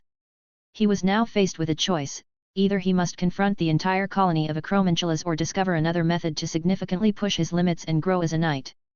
That night, Harry stepped into Hogwarts through the vanishing cabinet and immediately noticed something intriguing on the Marauders map. Dumbledore had visited an unused part of the castle the previous night and was there again tonight. Finding this repetitive behavior unusual, Harry decided it warranted a closer look. He patiently waited for Dumbledore to leave the area. About an hour later, once Dumbledore had moved away, Harry approached the location with caution. It was an unused classroom, seemingly forgotten by time. As he reached the door, he noticed protective wards had been placed around it. Luckily, the wards were simple enough that Harry could bypass them without setting them off or breaking them. Upon entering the room, Harry quickly surveyed his surroundings. The room was bare except for a large, full-scale mirror which he recognized as the Mirror of Arist. Even if he hadn't been familiar with it from the books, the inscription on the frame would have given it away. The script, which appeared to be in a foreign and likely ancient language, Ariststra eruoid u bakafruoid on wosi when read backwards and spaces rearranged, said I show not your face but your heart's desire. Harry was puzzled about the Mirror of Arist's location. He had expected it to be set up behind the obstacle course on the 3rd floor by now, safeguarding the Philosopher's Stone. The decision to leave such a crucial and dangerous artifact in an almost unprotected room seemed illogical. In the canon, the Mirror of Arist served a specific purpose. It helped Dumbledore understand Harry's psyche following his troubled childhood, ensuring that he did not become another Voldemort. But in this situation, without Charles around and no apparent need to test anyone's character, Harry found himself confused. The only sensible explanation Harry could think of was that Dumbledore might have placed the mirror here temporarily to work on an enchantment that would secure the stone, planning to move it to the 3rd floor once ready. It was possible that Dumbledore, wary of what the mirror revealed to him, preferred to keep it at a distance to avoid falling under its spell. Given that it was the holiday season with fewer students around, the risk of keeping the mirror in such a remote location while working on the enchantment seemed manageable to Dumbledore. Standing before the mirror, Harry paused, reflecting on his own desires. Desires are fundamental to everyone, they are not a cause for shame but are the driving forces behind our actions and ambitions. As he gazed into the mirror, his reflection transformed to show an older, more mature version of himself, encircled by his loved ones like Cordelia, Emma, and Arcturus. Noticeably, the Potters, including Charles, were missing from the vision. Some of the faces were blurred, yet each was smiling, creating a warm, inviting scene around him. In the center stood Harry, exuding confidence and a formidable aura of strength that seemed to pulse outward from his reflection. Seeing this filled Harry with a sense of fulfillment and affirmation. For a long time, he had been committed to becoming strong enough to protect his family and ensure their safety and happiness. This vision was a reminder of the promise he had made to himself long ago, reaffirming his path and the choices he was making. Pleased with the reflection he saw in the Mirror of Arist and realizing there was nothing more to gain from staying in the room, Harry decided it was time to leave. He continued on his usual routine to check up on Quirrell Mort, sure that the Philosopher's Stone was not hidden in the mirror at this time. Harry felt certain that Dumbledore would not leave such an important artifact unguarded in this room once it contained the stone, so he saw no reason to return here again. During the remainder of the holidays, Harry maintained his nightly visits to monitor Quirrell, but nothing out of the ordinary occurred. He noted, however, that Quirrell's physical condition was deteriorating rapidly, indicating that it wouldn't be long before Quirrell sought out the unicorns. Anticipating this move, Harry prepared some healing supplies specifically designed for treating unicorns, ensuring he was ready to intervene and help protect them when necessary. With his preparations complete and feeling rejuvenated from the holiday break, Harry returned to Hogwarts, ready to face another semester filled with new challenges and adventures. Chapter 136, Back to School and Unicorns. The halls of Hogwarts had returned to their usual buzz after the holidays, with students slipping back into their academic routines. Charles, in particular, seemed more content, possibly rejuvenated by his break from school pressures. The attention he once craved no longer seemed to weigh on him as heavily. However, this newfound peace was abruptly shattered the very next morning during breakfast in the Great Hall. In the midst of their morning meal, a bizarre spectacle unfolded. Several Hufflepuff first-year students, including Susan, suddenly transformed into oversized yellow canaries. The Great Hall erupted into chaos. Students stared in disbelief and confusion as the transformed first-years fluttered awkwardly around. Amid the confusion, Harry scanned the room angrily, determined to identify who was responsible for this prank. During this commotion, loud laughter broke out from Charles and Ron, immediately drawing Harry's attention and suspicion. Choosing to remain discreet, Harry covertly used Legilimency to delve into Charles's mind, seeking confirmation of his involvement. What Harry found was a recent dialogue between Charles and his parents. Charles had shared his frustrations about feeling neglected and less admired at Hogwarts. While Lily had offered words of comfort, suggesting there might be benefits to stepping out of the spotlight, James had taken a different approach. James had egged Charles on, suggesting, "They're ignoring you because they don't think you're special anymore. Show them they're wrong. Let's use the holidays to devise some impressive pranks. When you pull these off back at school, everyone will look up to you again, amazed not just by your magical prowess but by your cleverness too." Harry then saw visions of James, Charles, and Remus experimenting together on a mischievous Project Canary Creams. This prank, originally crafted by the Weasley twins in the books, involved biscuits that, once eaten, would temporarily transform the eater into an oversized canary. The transformation would only reverse itself after the individual molted. This very morning, with Ron's help, Charles had cunningly distributed these enchanted biscuits among the first-year Hufflepuffs, leading to the current spectacle in the Great Hall. If this had been just another harmless joke, Harry wouldn't have been so upset. He might have even found it funny, responding with a few quick revenge pranks before moving on from the incident with Charles. However, what truly angered Harry was discovering the real motivation behind the prank on Susan by delving into Charles's mind. It turned out that Charles had been attempting to prank Harry since the school year began, enlisting the Weasley twins' help, yet failing each time. After a conversation where Charles had exaggerated a past encounter claiming Harry had hurt him when Harry had merely disarmed him, James suggested Charles target Harry's friends instead since Charles couldn't outmatch Harry directly. James told Charles that embarrassing Harry's friends would hurt Harry indirectly. Taking a moment to calm his rage, Harry knew immediate revenge was less important than caring for the affected students right now. Swiftly, Harry gathered Susan and the other transformed first years, leading them to the hospital wing. As they walked, he reassured Susan and promised that those responsible would face consequences. Cedric, who had come to help, leaned in and whispered to Harry, "Do you know who's behind this?" Harry, keeping his voice low, responded, "I have a pretty good idea. But first, let's make sure these kids are taken care of. Revenge can wait until tonight." Cedric nodded, a hint of anticipation in his tone. "I'll be looking forward to a good show then." Once they arrived at the hospital wing, Madame Pomfrey took over with her usual efficiency. She treated the transformed students, and within the hour, each of them had reverted to their normal selves, no worse for wear. The rest of the day unfolded without any further disruptions, but as the evening rolled in, the dinner at Gryffindor table turned dramatic. Suddenly, amidst bites and conversation, Charles and Ron morphed into large pythons. Their transformation sent shockwaves of panic and fear across their housemates, causing a chaotic stir at the table. Harry watched the scene unfold with a slight smile tugging at his lips as the transformed duo hissed and slithered, causing a ruckus. Across the room, he felt Dumbledore's penetrating gaze from the staff table. Their eyes met briefly. Dumbledore's expression was unreadable, but he seemed to understand that Harry was behind the counter prank, but he didn't act. Turning his attention nonchalantly back to his dinner, Harry felt a sense of satisfaction with how the evening's events had played out. Yet, this episode was far from over. Harry was determined to keep up the pressure on Charles and Ron. Charles had expressed a desire to regain his fame, and Harry was intent on ensuring that he would indeed become famous again, but for reasons far less flattering than he might hope.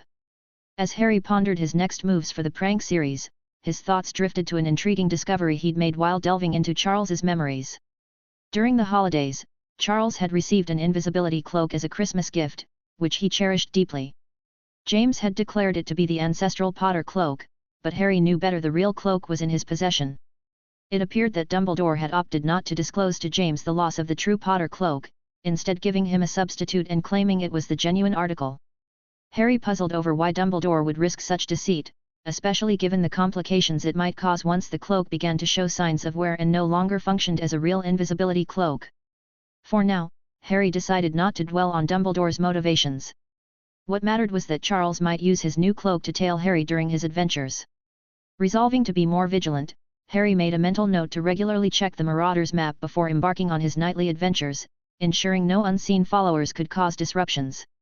After finishing his meal, Harry, feeling content, was heading back to the dormitory when he suddenly felt a vibration from his pocket. It was his emergency coin, a signal from the centaurs that there was trouble in the Forbidden Forest. Remembering that Quirrell had not been at dinner, Harry suspected that he might have started hunting unicorns. Quickly changing into his disguise, Harry hurried into the forest. He activated the tracking charm on the coin, which led him swiftly to where he was needed. When he arrived, he saw Doran and several other centaurs standing somberly around an injured unicorn. Harry had often encountered these magnificent creatures during his forays into the forest, but he had never been this close to one. Usually, unicorns fled at the sight of him. Doran greeted him with urgent relief. "Good, you are here, Wizard Arthur. This young one needs your help." Without hesitation, Harry began to administer first aid. The unicorn was bleeding profusely from a deep gash, with streams of shimmering silver blood spilling onto the forest floor. Fortunately, the wound wasn't fatal. Unicorns were resilient creatures. Harry focused on stemming the bleeding and then carefully healed the wound, confident that once stabilized, the unicorn's natural vitality would handle the rest. After successfully tending to the unicorn, Harry watched as some of the centaurs gently lifted the creature, taking it to a safe place to recover fully. After the unicorn was out of sight, Harry turned to Doran to discuss the day's events. Harry approached Doran, his tone filled with concern. "Did you encounter him today? Is everyone all right? Were there any injuries?" Doran nodded gravely. "Yes, we did see the Dark Wizard. One of our patrols heard the distress calls of the unicorns and we immediately came here. Fortunately, the Dark Wizard fled as soon as he saw us. There was no confrontation, which spared us from potential harm." Harry furrowed his brow. "Has he already consumed some of the unicorn's blood?" "It appears so," Doran replied, a hint of worry in his voice. "And now that he's started, he'll likely continue until he's completed his mission." Harry reassured him, "I've been keeping an eye on him. He's not as powerful as he used to be. He can't use many of his old spells anymore. As long as you move quickly, you should be able to fight him." Doran expressed his gratitude. "Thank you for the information, Wizard Arthur. We'll stay alert." Harry, noting the lateness of the hour. "I should head back now. Take good care of the unicorn, and don't hesitate to use the coin if you need my help again." "We will," Doran assured him, "and thank you for all your assistance, Wizard Arthur." With the unicorn safe and the situation under control, Harry departed the forest, heading back to the castle. He decided to spend the rest of his night in the room of requirements, focusing on his studies, ready for whatever challenges the new term at Hogwarts might bring. Comment. 24 Comment. Vote. 1 left. Chapter 137, Chapter 137, Charles's Week of Woes. The atmosphere at Hogwarts settled into a routine somewhat reminiscent of normalcy following a day filled with peculiar pranks. In the Forbidden Forest, calm returned as no new attacks on the unicorns were reported. It seemed Quirrellmort didn't require unicorn blood daily. Yet, the absence of attacks didn't dispel the undercurrent of tension that hung in the air, a constant reminder of the danger that could re-emerge at any moment. Inside the school, however, Charles experienced anything but peace. The aftermath of being transformed into a snake was just the beginning of his troubles. A relentless barrage of pranks continued to disrupt his daily routines, turning his life at Hogwarts into a series of confusions and scares. Both he and Ron found themselves repeatedly lost within the endless corridors of the castle, often missing classes because they couldn't figure out where they were. Other times, they were plagued by visions of their deepest fears. Charles would see snakes slithering around every corner, while Ron encountered gigantic spiders that seemed to follow him wherever he went. Their reactions, screams and desperate dashes for safety provided a mix of amusement and concern among their fellow students. Charles was completely baffled by the ongoing pranks. Despite his vigilance with his meals and his efforts to not roam alone, the pranks continued unabated, each day presenting a new humiliation at the most inopportune times. As the days unfolded at Hogwarts, it was soon time for the second Quidditch match of the season for Gryffindor. Charles, having dedicated himself to rigorous practice sessions, was eager to restore his tarnished reputation and prove his abilities. Yet, his preparations took an unfortunate turn the night before the match when he fell victim to a prank that left him sleepless and utterly exhausted. On the day of the important match, a weary Charles faced yet another challenge. To his dismay, he learned that Professor Snape would be refereeing the match, which only added to the worries of the Gryffindor team. Worn out from the lack of sleep and disheartened by the thought of Snape's partiality, Charles struggled significantly during the game. He barely managed to handle the quaffle, and his performance was far from his best. The Gryffindor team was being decisively beaten on the scoreboard when, fortunately for them, Cedric, the Seeker of Hufflepuff, caught the snitch, ending the match and sparing Gryffindor from further humiliation. Feeling defeated by both the constant pranks and his disappointing performance, Charles decided it was time to seek help. He went to Dumbledore to express his grievances, hoping for some help. Dumbledore, in turn, instructed Professor Flitwick to speak with Harry and tell him to stop. Although Dumbledore had no concrete proof, he had strong reasons to believe that Harry was behind the pranks, likely as a form of retaliation. He hoped that Professor Flitwick could persuade Harry to put an end to his disruptive antics. So, Harry found himself summoned to Professor Flitwick's office. He entered, curious about the reason for the call. Professor Flitwick's office was filled with an air of seriousness as he began the conversation. Professor Flitwick asked, "Do you have any idea why I called you here, Mr. Potter?" Harry replied, puzzled, "No, Professor. I haven't done anything recently that would warrant your attention." Flitwick continued, "So the numerous pranks that your brother has been suffering from daily have not been your doing?"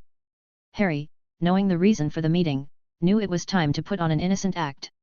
He quickly responded, "No, Professor. I have never gone near them to even have a chance at pranking them. Also, why would I prank them? I don't have that much free time." Professor Flitwick looked concerned as he said, "Mr. Potter, the headmaster suspects you are retaliating for the prank your brother did on Miss Bones and her friends and told me to tell you to stop." Harry acted taken aback. "What? Charles was responsible for the prank on Susan? Does the headmaster know this? But I did not hear about Charles getting punished for his pranks." Flitwick shook his head, "I don't know anything about that, Mr. Potter, but please stop the attacks on your brother. It is taking a toll on his studies and school life." Harry firmly replied, "I am not the prankster, Professor. There is no use telling me this. I think you should pay more attention to Charles and catch the real culprit." Flitwick looked skeptical, "Mr. Potter, we all know you are behind the pranks. Do you really want to escalate things?" Harry maintained his innocence. "As I said, Professor, I am not a prankster, but I have a suggestion. Since you tell me the pranks began after Charles and his friend pranked the group of Hufflepuff first years, the only way to put the whole thing to a close would be for Charles to apologize to them publicly. For better effect, I would do it in front of the whole school, so the prankster would be satisfied." Professor Flitwick nodded, "Thank you for your suggestion, Mr. Potter. I will relay this to the headmaster." Professor Flitwick immediately went to Dumbledore to relay what Harry had suggested. After explaining the situation, he left Dumbledore's office. Dumbledore then summoned Charles to discuss a resolution to the ongoing pranks. In Dumbledore's office, Charles was clearly upset. "No way. Apologize in front of the whole school? It will ruin my reputation and will be very embarrassing. Don't you already know that my brother is the culprit? Can't you just punish him and tell him to stop?" Dumbledore responded with a calm demeanor, "Unfortunately, we cannot attribute the pranks to him directly. There is no evidence, and he has been very careful. This is the only way we can put an end to this quietly. Otherwise, I would have to involve the parents, and I really don't want Amelia involved in this school matter." After much discussion, Charles was reluctantly convinced of what he needed to do. The following morning, Charles and Ron stood in front of the entire school in the Great Hall. With visible reluctance, they confessed to pranking the Hufflepuff first years and issued a public apology for their actions. As soon as their apology was over, Charles and Ron quickly covered their faces and dashed out of the Great Hall, leaving a wave of laughter echoing behind them. Later, Susan and her friends approached Harry to express their gratitude for the resolution, but Harry continued to feign ignorance.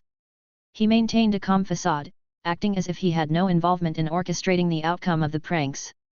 After the incident in the Great Hall, things quieted down for Charles at Hogwarts. He no longer had to deal with being the target of pranks, which brought him some relief. Meanwhile, the Forbidden Forest had become a place filled with ongoing tension. Attacks on the unicorns happened about every 10 days. The centaurs managed to fend off several of these attacks, but Quirrellmort was successful on a few occasions.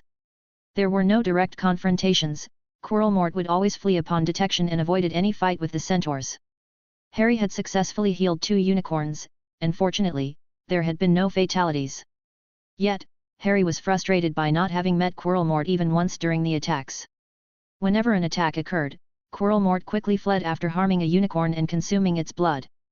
By the time Harry reached the scene, Quirrellmort had always disappeared. Despite this, Harry was not interested in patrolling the forest more extensively to potentially confront Quirrellmort. He saw it as largely a waste of his time and preferred to concentrate on other things. Chapter 138, the dragon incident. As the second half of the school year progressed, it seemed to fly by. With final exams on the horizon, the professors at Hogwarts were in a rush to finish the syllabus. They loaded Harry and his classmates with an increasing amount of homework and tests, burying them under a growing mountain of schoolwork. Adding to the burden, the new elective subjects they had chosen this year only made their days longer and their nights all the shorter, squeezing their free time even further. One cold, brisk morning, Neville approached Harry, his face marked with a look of concern. Neville exclaimed, "Harry, you need to talk some sense into Charles. He's diving into more and more dangerous antics." Harry, puzzled, asked, "What has he been up to now?" Harry was truly impressed by Neville's development over the year. By sticking close to Susan and her group, and investigating his younger brother's misadventures, Neville had blossomed from a shy, timid boy into someone who exuded confidence and bravery. He had truly come to embody the bold spirit of Gryffindor House, although his old nervous self still made appearances during potions classes. Neville responded, "They're really focused on the third-floor corridor, almost like they believe it's their job to guard its secrets. They think Nicholas Flamel's Philosopher's Stone is hidden there under the trapdoor guarded by that huge three-headed dog. And they're convinced Professor Snape wants to steal it. Isn't that absurd? Why would such a valuable and dangerous item be hidden in a school?" Harry, with a touch of irony in his voice, replied, "Indeed, why would anyone think it's a good idea to store such a dangerous artifact in a school full of children? Thanks for letting me know about my brother. Seems like he's losing it a bit. I'll keep an eye on him. Is there anything else?" "There's more," Neville said. "Last night, I couldn't just sit back, so I followed Charles and his group to Hagrid's hut. You won't believe what I saw there. Hagrid was hatching an actual dragon egg." Harry was momentarily startled by Neville's news. He paused, an urge to slap his own forehead for the oversight bubbling up. He had completely forgotten that Hagrid would this year acquire a dragon egg from Quirrell in exchange for details on how to bypass Fluffy, the three-headed dog guarding the third-floor corridor trapdoor. Remembering this incident made Harry a bit frustrated. If only he had remembered earlier, he could have taken the egg for himself. Dragon eggs were incredibly valuable and had many powerful uses that Harry could have utilized to enhance his own magical abilities. However, now that the egg had hatched, it was far less useful to him. Dealing with a live dragon was far more trouble than it was worth. With his busy schedule and the lack of a proper place to safely keep a dragon, it just wasn't feasible. Harry knew what was likely to unfold next if his memory served right. Ron's brother, Charlie Weasley, would likely be involved soon, sending friends to discreetly relocate the dragon. This attempt, Harry recalled, ended up causing significant trouble for the people involved. They would get caught in the end and suffer a severe loss of house points for Gryffindor, complicating their standing within their house. This twist promised to make things quite interesting. Harry expressed his gratitude, "Thanks for letting me know, Neville. But I think you should steer clear of whatever Charles is involved in with that dragon. While the dragon might still be young and not immediately dangerous, raising a dragon at Hogwarts is illegal and could lead to serious trouble with the Ministry." Neville nodded, his voice tinged with worry.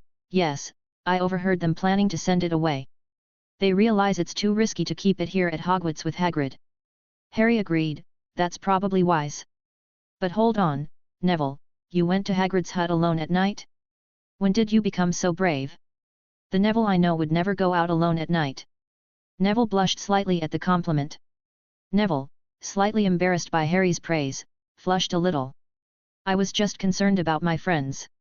I wanted to make sure they didn't get into too much trouble." Harry smiled, recognizing the courage in his friend. "I must say, Neville, you're proving yourself to be quite the Gryffindor, though you've got the compassion of a Hufflepuff too." He then asked, "Has anyone else found out about the dragon?" Neville looked thoughtful for a moment before responding, "I did see someone else following Charles yesterday night. So someone else might know." Harry advised Neville with a serious tone, "Listen carefully, Neville. I believe Charles plans to send the dragon away with some help, likely from Charlie Weasley, who works at a dragon reserve. The process of moving the dragon will create quite a commotion, so it might be best for you to steer clear of Charles and his group for a while. Avoid sneaking out at night to follow them." Neville looked concerned as he asked, "Okay, Harry. But will it be dangerous for them?" Harry explained, "It's not life-threatening, but if someone else spotted the dragon, as you mentioned, there's a risk they could be caught during the transfer. Charles has some protection because of his status, so they're unlikely to face severe consequences beyond losing house points. Neville pondered for a moment before asking, should I warn them then? I don't want Gryffindor to lose points. Harry responded thoughtfully, you can try warning them, but I doubt they'll heed the advice. However, if they insist on going out during curfew to move the dragon, it's better you don't join them. Your presence could increase the likelihood of getting caught, which would mean even more points lost for our house. After some further discussion and gentle persuasion, Neville agreed to avoid getting involved with Charles's risky endeavor. Harry felt relieved, hoping his advice would keep Neville safe and prevent any reckless actions. Harry was concerned about Neville's well-being. Getting caught could mean Gryffindor losing points and Neville facing the ire of his housemates, potentially undoing the personal growth he had achieved over the year. Harry's priority was to ensure Neville's progress wasn't jeopardized by some unnecessary actions. Over a week passed, and Harry kept a close eye on the dragon situation, using the Marauder's map and listening to school rumors to stay informed. Interestingly, Ron was not as severely injured by the dragon as he had been in the canon. He was released from the hospital wing after just one day, a departure from the extended recovery period described in the books.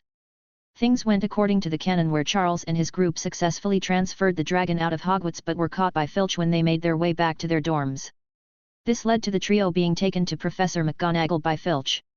In the end, each member of the trio was punished with detentions and a point loss of 50 points, totaling a loss of 150 points for Gryffindor House.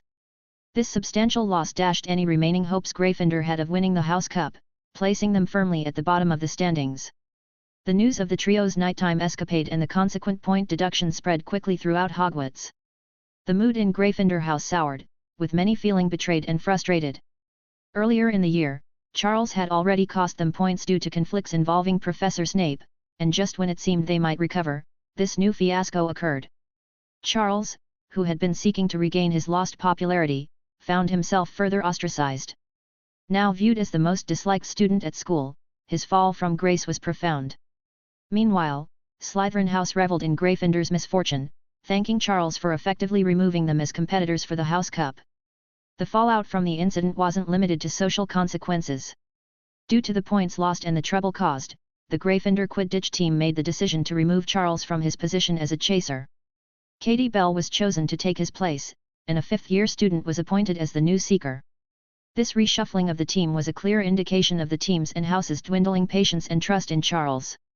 The Golden Trio found themselves increasingly isolated from the rest of their classmates, their only comfort found in each other's company. Neville approached Harry later that day, relief evident in his voice. Neville said, "Harry, I'm really glad I listened to you about staying out of the dragon mess. I can't imagine being in Charles's shoes right now." Harry nodded in agreement, replying, "You made the right choice, Neville. Sometimes, staying out of trouble is the bravest thing you can do." As the days passed, the school eventually settled into a new normal, but the scars of the incident lingered. Charles and his friends learned a hard lesson about actions and consequences, one that Harry hoped taught them to think before acting foolishly. With Charles's close relationship with Dumbledore, the best course of action during the dragon incident would have been to involve Dumbledore. Dumbledore could have easily resolved the issue without any trouble. Chapter 139, The Philosopher's Stone. While the Golden Trio continued to face tough days at Hogwarts, things got a bit better when the Weasley twins decided to step in. They began pranking those who were too harsh on the trio, adding some justice to the school atmosphere. Harry was ready to step in himself if necessary. Despite his differences with Charles, he strongly disliked bullying and would not tolerate it at the school. As the days quickly passed and final exams approached, Harry's thoughts wandered to the third-floor corridor. Hidden there was the Philosopher's Stone, placed behind obstacles as bait for Quirrell-Mort. Harry knew Quirrell-Mort had already discovered how to get past Fluffy, the giant three-headed dog guarding the stone, having bartered a dragon egg with Hagrid for the information. With the knowledge that Quirrell-Mort was biding his time, just waiting for Dumbledore to leave Hogwarts before acting, Harry felt a growing urgency. He couldn't afford to sit back and risk Quirrell-Mort seizing the stone prematurely. The possibility of Quirrell-Mort obtaining the stone and disappearing while leaving him empty-handed was unacceptable. On a carefully chosen night, after thorough preparation, Harry ventured toward the third-floor corridor. The castle was unusually quiet, with only the distant echoes of the night's stillness filling the hallways. Approaching the corridor was a bold move, given the dangers of entering an area so heavily guarded by Dumbledore's strong wards and surveillance.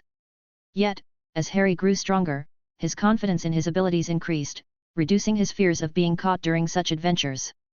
No longer intimidated by the prospect of authorities' reprimand, Harry felt almost immune to potential consequences.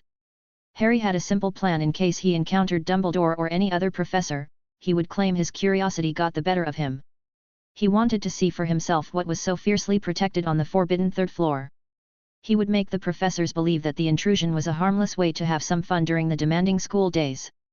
With the Marauder's map in hand, Harry stealthily navigated Hogwarts corridors late at night. He kept a vigilant eye on the positions of Dumbledore, Snape, and Quirrell, ensuring none were near as he approached his target. When he reached the third-floor corridor, he skillfully bypassed the minor wards on the door, ensuring he left no evidence of his passage. The massive form of Fluffy, the three-headed dog, loomed in the shadows inside the cramped room. Despite its intimidating size, Fluffy wasn't as fearsome as Harry had expected. It resembled more a large, albeit extraordinary, dog than the mythical Cerberus he had imagined. Upon entering the room, Fluffy gazed at Harry with an almost expectant look, as if hoping for some affection or treats.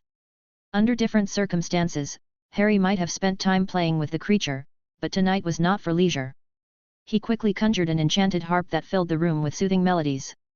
Soon enough, all three of Fluffy's heads nodded off into a deep slumber. Harry gently patted each head as he moved towards the trapdoor, opened it, and descended into the unknown. Below, Harry faced a series of challenges set by the professors to protect the Philosopher's Stone. These obstacles were familiar to him, almost textbook, as they had not been made more difficult than described in the canon. His first task was the Devil's Snare. Harry illuminated the area with a bright burst from his wand, casting Lumos Solemn. The light caused the plant to recoil and shrink away, allowing him to pass without harming it. Next was the room with the flying keys, where a simple Oxio summoned the special old key to him, which unlocked the door to the next obstacle. Stealth was Harry's ally as he approached the giant chessboard and the lurking troll. With a series of stealth charms and his trusty invisibility cloak, he moved undetected, ensuring neither chess pieces nor the troll had a reason to stir. The final challenge, Snape's riddle, required careful handling to avoid leaving any evidence of tampering. Harry opted not to solve the riddle directly. Instead, he used his charms to bypass the potion challenge, maintaining his cover. Throughout his journey, Harry remained meticulous, careful not to trigger any wards or leave signs of his intrusion. Each step was calculated, with Harry ensuring that no trace of his passage remained, maintaining the secrecy of his mission. After navigating the not-so-challenging 5-minute obstacle course, Harry arrived at the large room where the familiar mirror of Ariste stood in the center. Standing before it, Harry hoped to see if, like in the books, the Philosopher's Stone would magically appear in his pocket. Unfortunately, he wasn't that lucky. The reflection in the mirror was just as he had seen before and no stone appeared. Harry speculated that perhaps because he was not like the canon Harry who purely wanted the stone without the desire to use it, the mirror's enchantment did not reveal the stone to him. He realized he would need to find another way to bypass the mirror's tricky enchantment. Upon closer examination of the enchantment, Harry discovered that the stone wasn't actually inside the mirror. Instead, it was hidden elsewhere in the room, revealed only under specific conditions. The mirror was designed to detect if someone wanted the stone but did not intend to use it for themselves. If the conditions were met, the stone would then magically appear in the seeker's pocket. This was just another of Dumbledore's dumb games. Harry decided not to play Dumbledore's game, so he began searching for the stone's hiding place within the room. After a few minutes of careful examination, he discovered a cleverly hidden compartment in one of the walls, secured by powerful protective wards. Harry meticulously studied these wards, made notes, and started to dismantle them carefully to avoid triggering any alarms. Once he disabled the wards, the compartment opened, revealing a red-colored stone inside.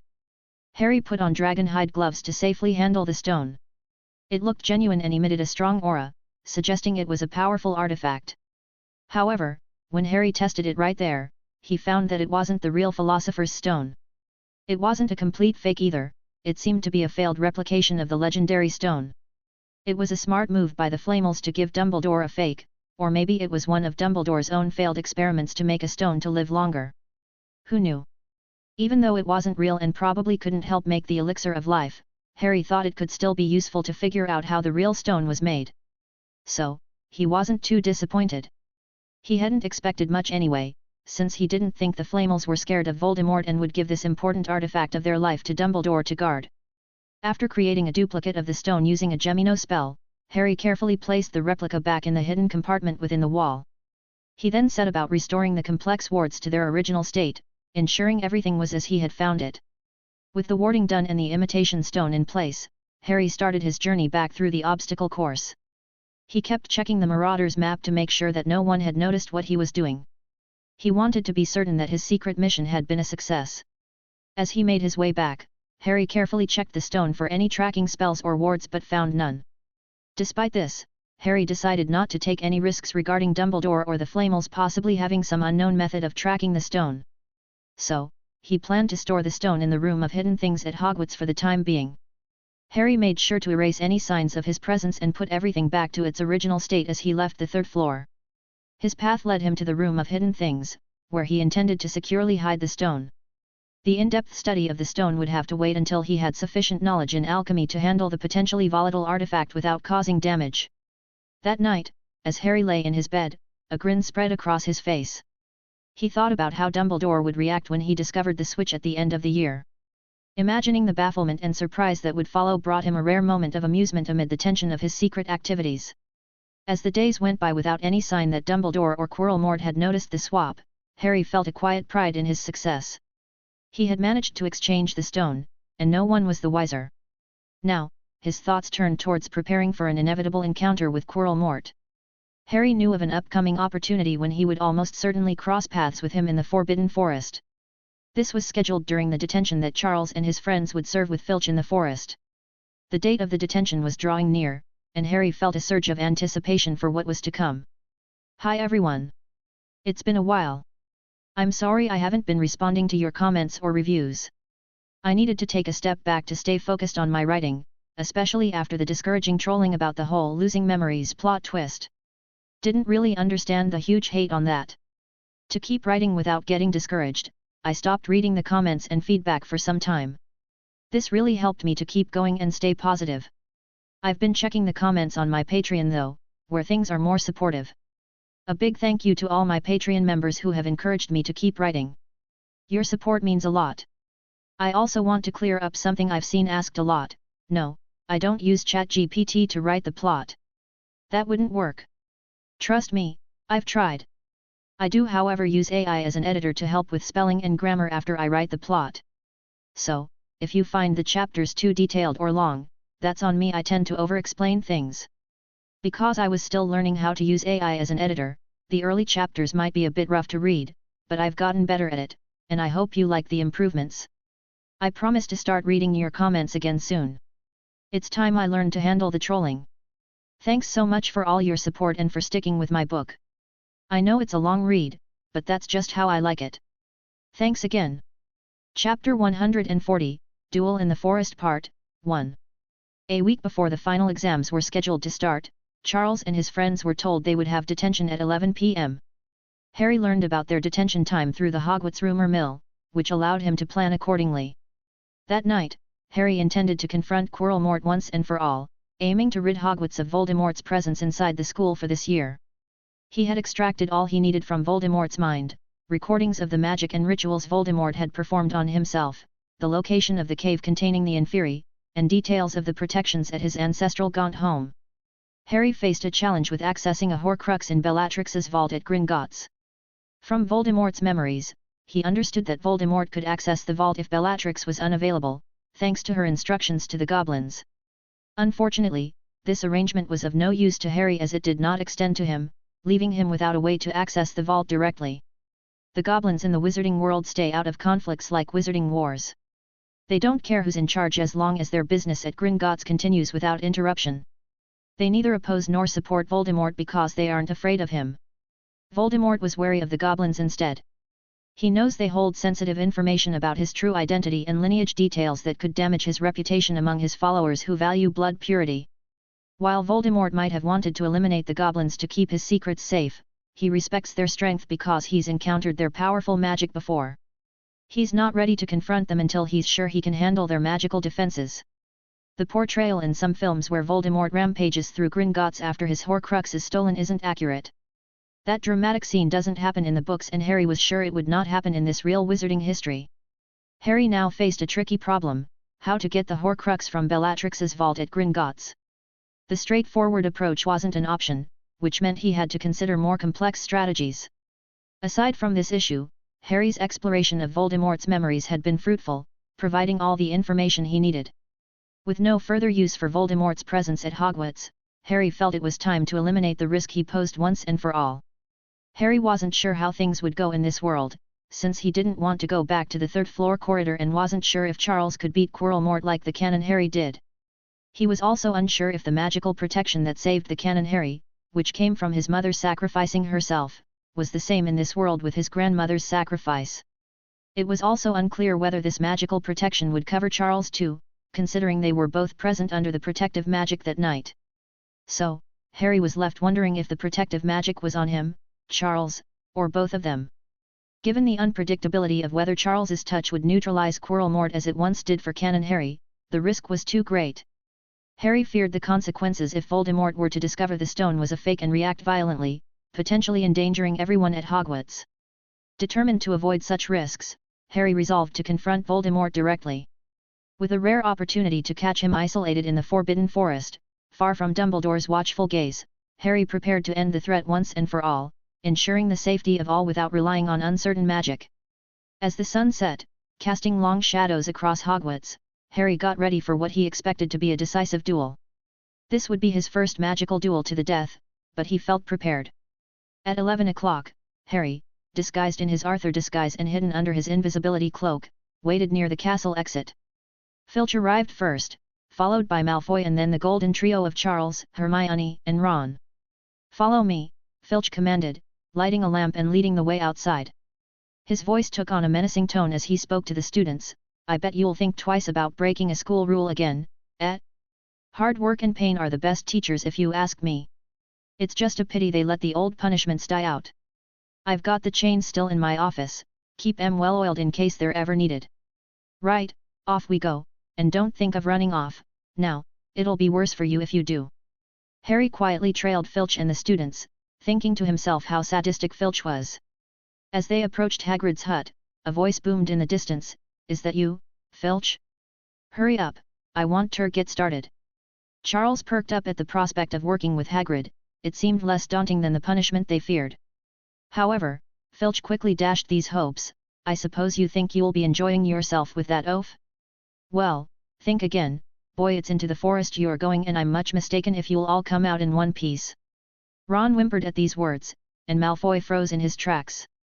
"The forest? We can't go in there at night. That's dangerous. I'll complain to my father. You'll be out of your jobs if you send me there." "I heard there are all sorts of things in there like werewolves," Malfoy protested. "That's your problem, isn't it?" Filch sneered, clearly enjoying the fear in Malfoy's voice. "Should have thought of them werewolves before you got in trouble, shouldn't you? Your father can't help you here." Hagrid approached them from the darkness, his large crossbow in hand and Fang, his boarhound, by his side. "It's time to go. I've been waiting here for long." "Let's get going," Hagrid announced. "I'll be back at dawn," Filch added with a sinister tone, "for what's left of them," and he walked away, his lamp receding into the night. "Don't need to be too scared," Hagrid reassured them as he led them to the forest's edge. "The forest is dangerous, but with me here, it will be a walk in the park." He pointed to a trail leading into the forest, highlighted by a silvery glow on the ground. "Look there," Hagrid said, "see that stuff shinin' on the ground? Silvery stuff? That's unicorn blood. There's a unicorn in there been hurt badly by Summit. We're gonna try and find the injured poor thing. We might have to put it out of its misery."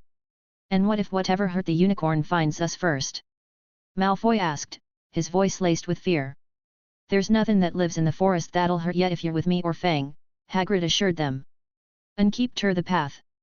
Right, now, we're gonna split into two parties and follow the trail in different directions. There's blood all over the place, it must have been staggerin' around since last night at least." "I want Fang," said Malfoy quickly, eyeing Fang's long teeth. The group then split into two. Charles, Malfoy and Fang went one way, while Hagrid, Ron, and Hermione took another path to search for the injured unicorn. Thanks for listening.